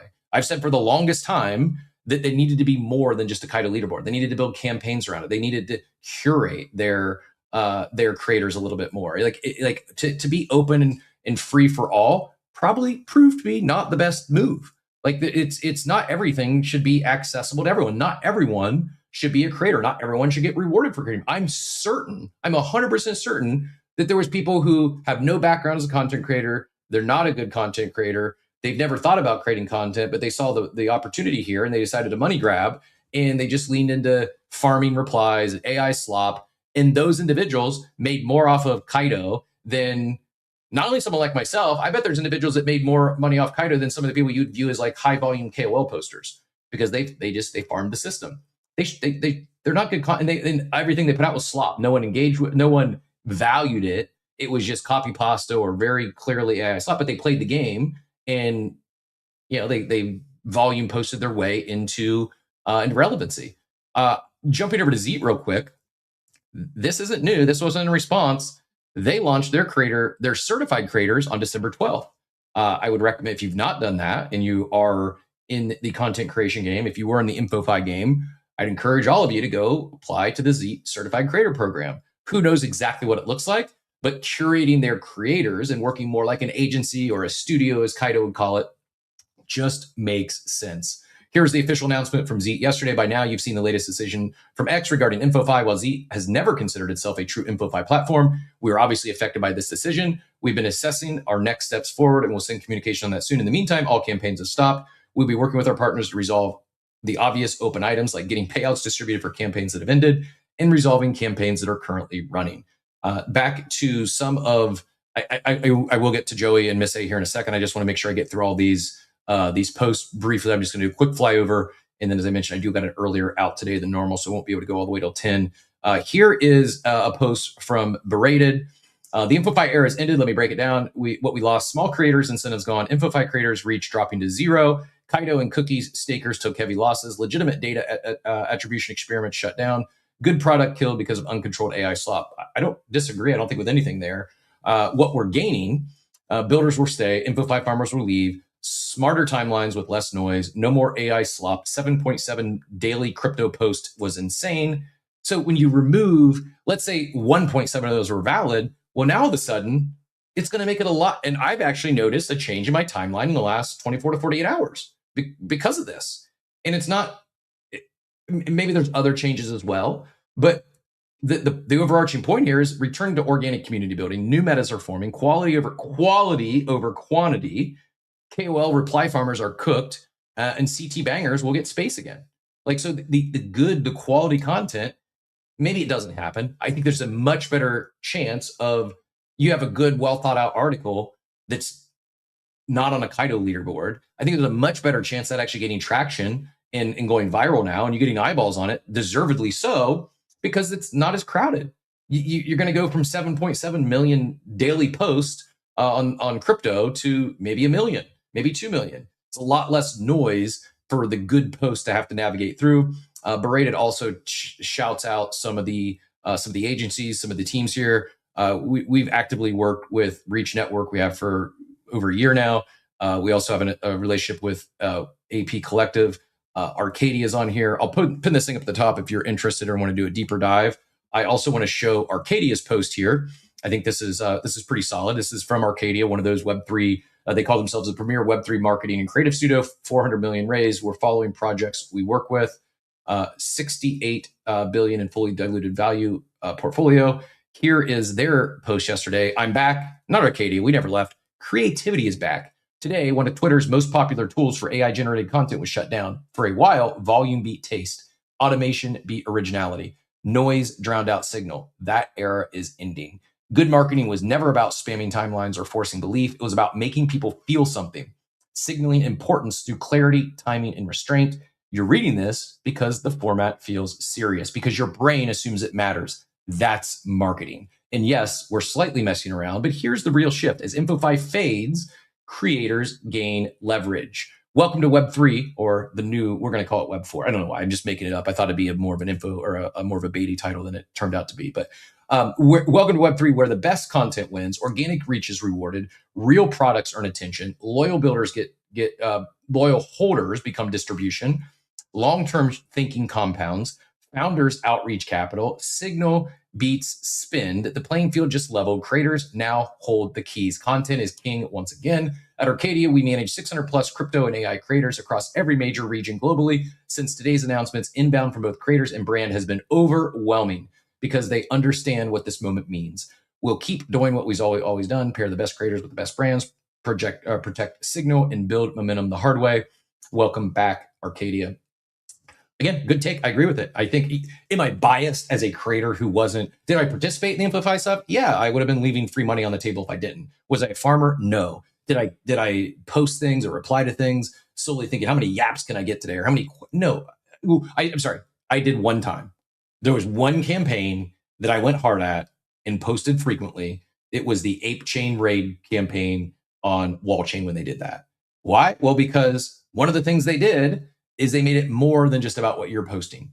There was extra incentives for brand ambassadors, people who held assets the brand talked about. So because I had a lot of assets in the ecosystem, had a little leg up. I also have been sponsored by that chain in the past. It just made sense to lean into it. Ended up finishing, I think, third on that leaderboard and got a few shekels. Was it worth? Did my? Well, I'll tell you this: the volume of the post I did not. It was way below market rates. I mean, I probably have to go back and look. I had dozens of posts, talked about it on the show often, and I think I ended up with about $1,200, maybe $1,500 worth of ApeCoin. That's not even a sponsored interview. Our sponsored interviews, if you're curious, they start at $2,000. So basically, I posted for a month and got less than what I would got for one single sponsored interview. I'm not complaining. I did it willingly, but it was also a reminder that, yeah, this is why I don't do this, because I'd rather, versus flooding my timeline and my followers who, like, I don't need to talk. I also think I have seen a few people talk about quality over quantity. I haven't seen many talk about it, how extreme it is. If something's good, if you really believe it, you can write a long form article. You can talk about it once, but you don't show up and talk about it every single. I'm a Brock Purdy bull. Now in the Worm, I got to talk about Brock Purdy every day. Maybe not every day, but I'm not gonna talk about it every single cold open on here. It annoy the hell out of people. Quality over quantity matters, and I think that's part of what a lot of the InfoFi platforms got wrong is they rewarded volume of posting, or almost in some cases required. Like if you didn't post every day, some of them would nerf you. Like if you took a day off, you fell way down the rank. That was broken. So I really do hope that this changes. And Casey asked a good question here. Would KYC work with InfoFi? Maybe it could. I know one thing that didn't work with InfoFi was what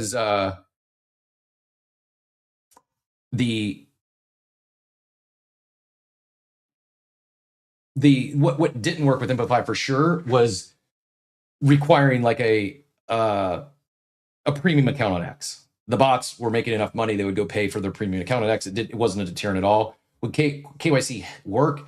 Maybe. I think more so than KYC. I understand where you're coming from with it. Some may go that route, but I think more so than KYC would be simply curating your creators. Like if someone's been a known commodity, if they put out good content, if they have a portfolio, if they've hosted podcasts or spaces or live stream, and they have good takes on this industry, if they're a good commentator, if they create good content, bring them in, work with them. If someone just created a new account from, I'm not gonna say from India. There's also the back to that tweet. The proper one would have been Nigeria, because Nigeria was like 30% of the InfoFi accounts. No, maybe I'm exaggerating slightly, but it was by far, if you look at a pie graph, Nigeria was by far the largest piece of the pie for active InfoFi accounts. Maybe they were incredible content creators. I think, I'm apologies for stereotyping here. The majority of them were not. The majority of them were simply InfoFi slop farmers grinding for a paycheck. To each their own. It's just quality over quantity matters in terms of the content you're posting, as well as the creators you're working with. So as much as you want to say, oh, this should be a decentralized, open, permissionless world, okay, sure. It's just going to lead to more slop. I actually think part of this shift here, in my opinion, is more than just InfoFi. It's more than just this specific vertical. I think this is a step towards highlighting quality, great content over quantity. Some of that content might be AI generated. I don't mind all AI content as long as there's some human creativity that goes into it. If it's just slop replies, that's a copy pot, like get that out of my timeline. I don't want to see that. Oxy, I saw you jumped up. Go ahead and get in here, and then we'll get Troy, and then we'll go back to Miss A. I do got to get out of here soon, but Oxy, appreciate you joining us. Go ahead. I was just going to say, so Nigeria was 26% of InfoFi X account locations. Insane. So you're pretty dang close there.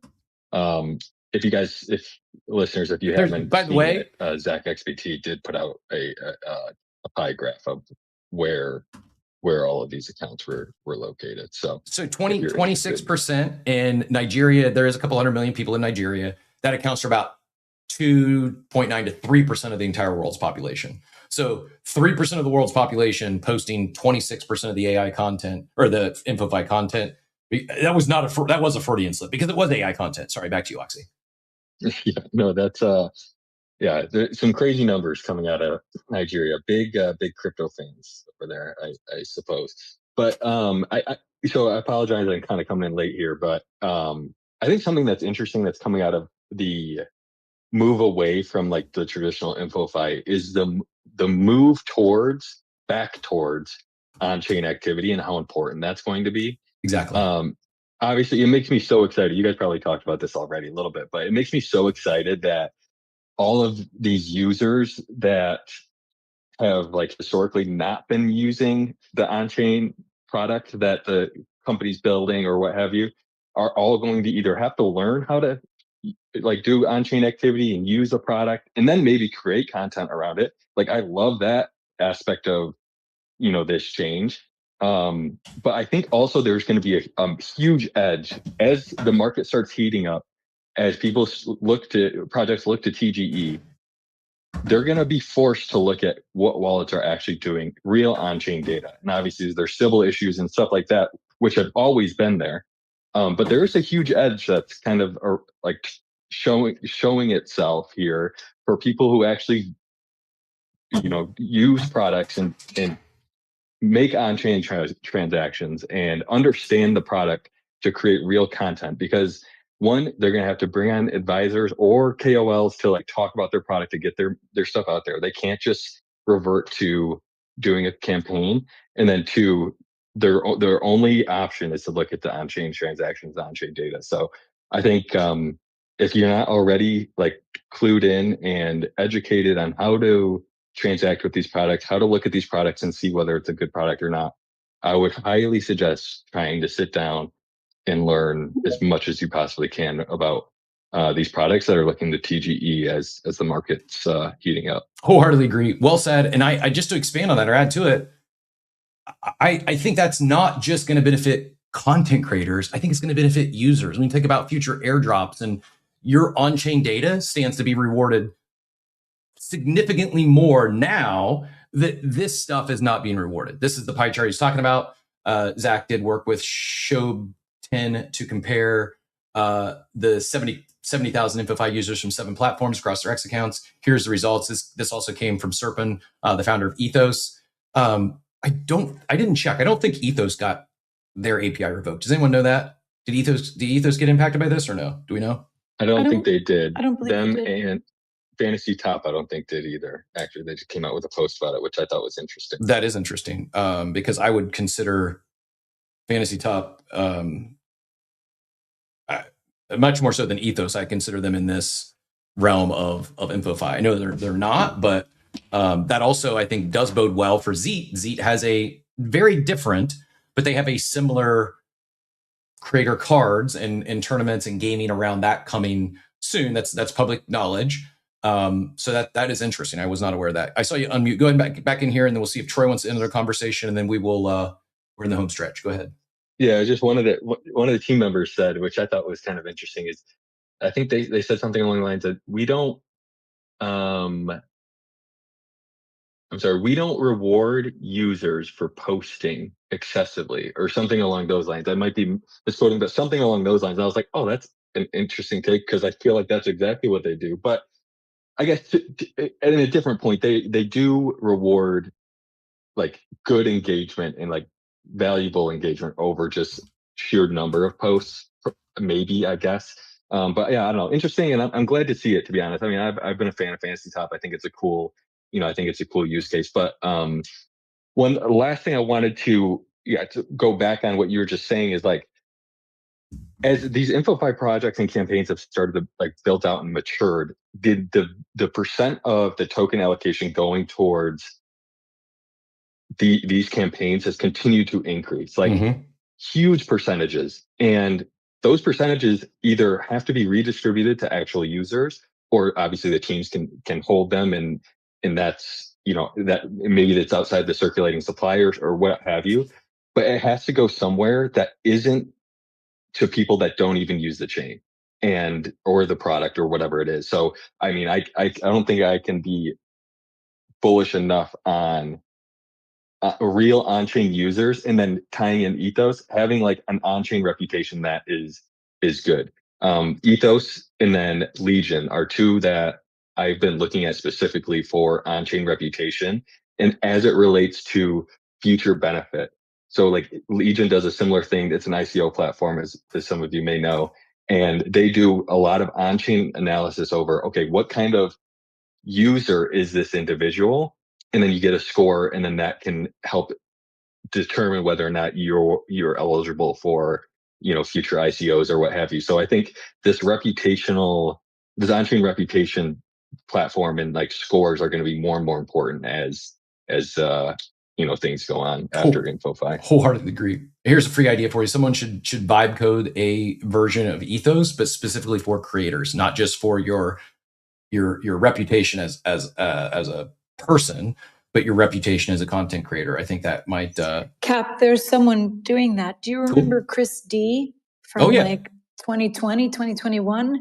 There was a presentation he was doing on creators flow, and they're like, there's a team that's building out something similar to what you're describing now. He was demonstrating on a live.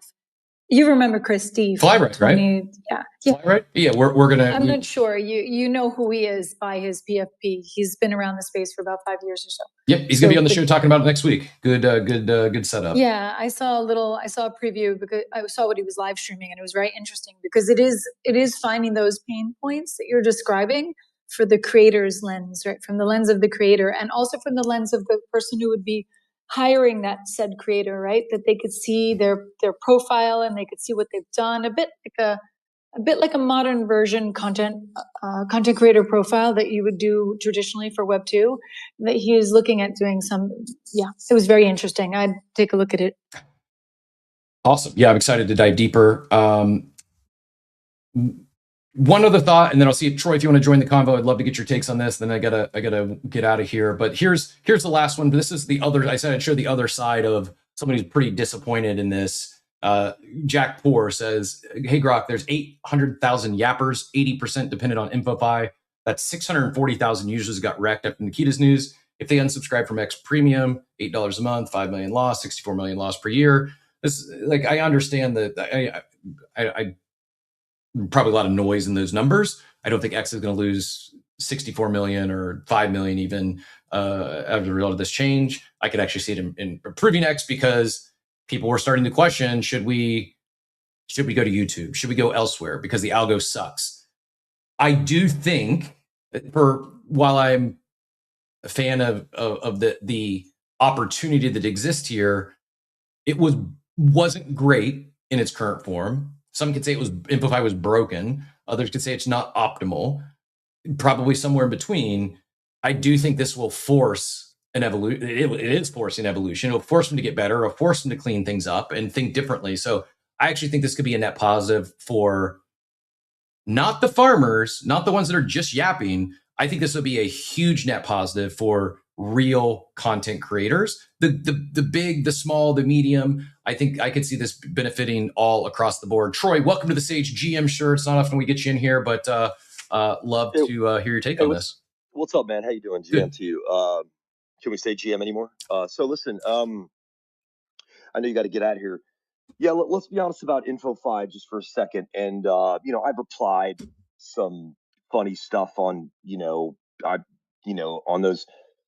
During the holidays, there was some put me in a bikini kind of stuff, and I'd put a plumber right outside the woman who's asking. I'd be trolling the hell out of that stuff. And is that adding value or to the culture? No. Is that slave to the algorithm? Probably yes, right? So for InfoFi for a second, let's be honest. X didn't kill it.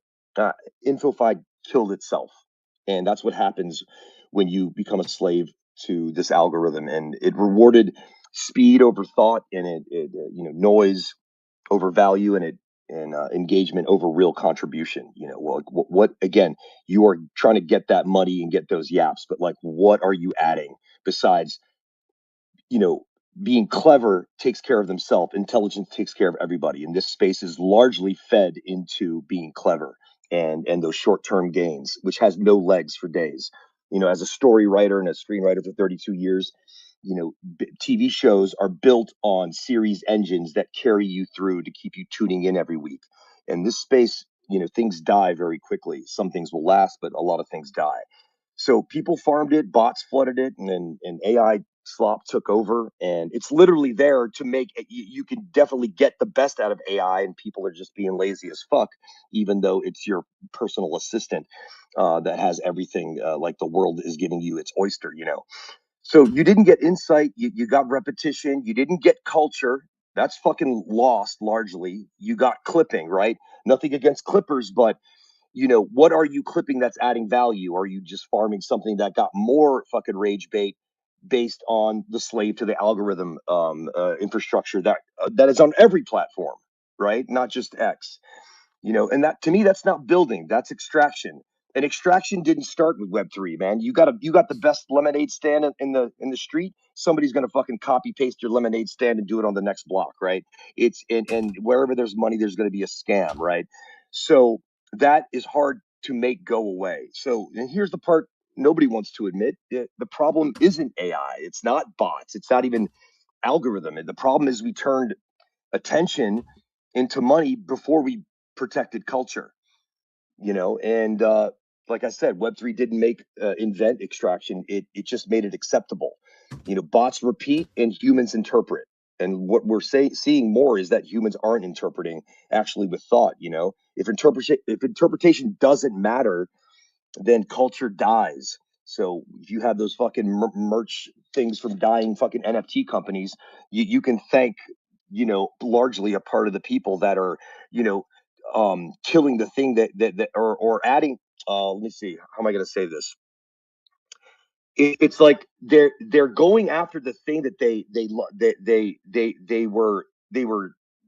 said that they hated, but yet they are a part of it now. And it's just, I mean, like you said, the last thing you said is that when something breaks, life will find a way. It's a fucking famous line from Jurassic Park. Jeff Goldblum says it. Like, when something dies, something finds a way. It's happening in Hollywood too. Hollywood is restructuring. I call it that it's dying. But even my agents know that it's going to find a way in some way. And a lot of that is to the better creators. And it's not to say not to get involved, but it's like you literally can. Like, I'll try to land the plane here. When TikTok started, when people started moving there, they were just posting videos. And then all of a sudden, someone broke the internet and just said, that's the new format. Follow that format until someone else breaks it again. They go, no, that's the way to do it. And then the attention span keeps getting shorter and shorter and shorter. And then people keep breaking the attention span with wilder songs, wilder things that are like getting repeats and reshares and likes and comments and all that other stuff. So it's like we're doing it to ourselves. And I think we're to blame, So I agree. I mean, it sounds like a negative fucking take, but I'm passionately mad, but I'm still here, and you're probably going to see some replies from me. But like, man, you literally can become a better creator just to call yourself a creator because you fucking replied or made a fucking tweet. That is not creating unless it's adding value. You know what I mean? Oh heck man, absolutely. Yeah, so, I mean, there's literally people who they've never created a thing, they've never done a video, they've never wrote an article. They call themselves a creator, like it's in their bio, it's their whole personality, and all they've done is reply, slop, or maybe they asked ChatGPT to type up a big thread, and that's their extent of creativity. Like, while I didn't take your take as negative at all, it's inspiring to me. It gets me excited again because pre-AI slop, pre-InfoFi, pre-X monetization, it's what we used to see here. I truly believe the reason that Twitter, that X became the town hall for crypto is because it was great. It wasn't just breaking news. It really did highlight actionable content, really good insight, really good education. A big part of what I loved about this space and why I jumped in the rabbit hole and haven't come out yet is because I was learning something new every single day. and it wasn't about how to put a bikini on Elon Musk. It was like real. We're at the intersection, the bleeding edge of tech and finance and everything, really. If you think about tokenization and you believe, like me, that most physical assets of this world are going to be tokenized on chain, we're at the cutting edge of all that. I want to learn about this stuff. I don't care about some 187th L2 to drop this year that has a beer that I got to think of better things. I'm not trying to knock Monad. Please don't take that out of context. Like that's not what I came here for. And had I entered in 24 and all I saw was this stuff flooding my timeline, I don't know. Maybe I feel different about crypto. Maybe I feel different about the people in crypto. But I don't. I didn't forget that because I've got a chance to meet people like Troy in person. I've got a chance to meet Joey in person. I've got a chance to meet a lot of these really quality people in person, know they're humans, know, at least if I give myself credit for anything, I think I've got a decent intuition on real people. I really don't have a great intuition when it comes to online personas. You know, Captain, so if people in the world outside of the space drive by the headlines, we largely get scams, like salacious kind of things, and so they're not going to turn here. But if they drove by this space and they heard intelligent people talking, like, oh, I'd rather be around these people, even though I don't understand a lot of their words and their acronyms that they're using in this Web3 culture. Yep. They're seeing real people. It's like when people do drive-by takes because they have a Milady PFP or a BAYC PFP. They go, those people are just this people because they have a fucking picture. When some of those people actually have kids and they went to school and they're probably good people. And these like optics definitely matter. And driving by this space in a large way, the optics suck here. Yep. We don't have an education problem. We have a culture translation problem. And largely the culture is translating how much can we fucking extract and create the next scam or be a part of that until this fucking thing dies. And those people that were farming are going to find the next thing the outside and probably kill that thing going for those short-term gains. And anybody in this audience is saying, fuck this old guy that doesn't know what he's talking about. I'm sorry, but my life has legs for days because I fucking don't lie. I don't extract. I've never charged for 1 mint in the last 5 years I've been here. I've been building social credit. And it's like people like Captain and others like you, those one-on-one fucking conversations and meetings and connections, like those things are the fucking pillars that are holding this shit up while everything else is built on fucking shale and fucking sand. Love it. And it's going to fall. There's no other way to put this than to like, I mean, the reward for these bots that are just driving in and taking this, like, who can you blame here? Yeah, us. I think it's all of us included in a way. Agreed. Sorry to tell you, but it's just a fact. No, and you weren't getting hate in the chat. It was actually quite the opposite. You had I actually can't even see the screen. Like I can't even scroll down. It's okay though. Like I'm going to speak this way forever and always and do it with love and try to inspire. But like anyway, but go ahead, Captain. I know you have to go somewhere. I just wanted to shout out over in the abstract chat. Crypto Scam 1 says this dude speaking seems to have a pretty good view on this whole thing. He then goes on. I'm curious your thoughts on this. Quick answer. He says sitcoms and shows telling you when to laugh and clap have contributed to this attention span, critical thinking thing. Exactly. That's why single cams, like let's say The Office. So if anybody wants a TV lesson here, so The Office is a single cam, right? There's one camera, right? And there's no laugh track, right? So those are just what they do to get those comedians together. They audition for like 8 hours a day, getting the top best fucking improvisers to be in the collective of that cast, right? So yes, telling you when to laugh and telling you how to feel sounds familiar about like media telling you what they want you to see, salacious headlines and this and that, so it's really like we're all very impressionable people. You're inspired by somebody, they might be positive, you're impressed by them, so you start maybe thinking their way, or they align with your thinking. So it can work with good mob mentality and bad mob mentality, right? Yep. But it's just, but again, with like NFT companies, I'll say, quote unquote, which is kind of still a funny thing to me. You know, I'd say Pudgy is a real company, obviously, and there's some others that are too. And I don't want to list them. I'm not here to pump anybody's bags or regress anybody's bags, but it's NFT companies have to have a series engine. That's why you hear season 2 or wait till season 3. That's a TV show. If you are not tuning in next week and you didn't build the series engine right, that show is going to die. And in a TV show versus a TV show, the main character can never get what they want, because if they get what they want, the show ends. Yep. And in a film, they usually do, because the film ends in 90 minutes to 2 hours, and you're supposed to feel something. You're supposed to go on that journey. And by the way, this is the biggest alpha you could ever have. It has nothing to do with money, but it will inform everything in your life. If you have problems in your life, just fucking follow the hero's journey.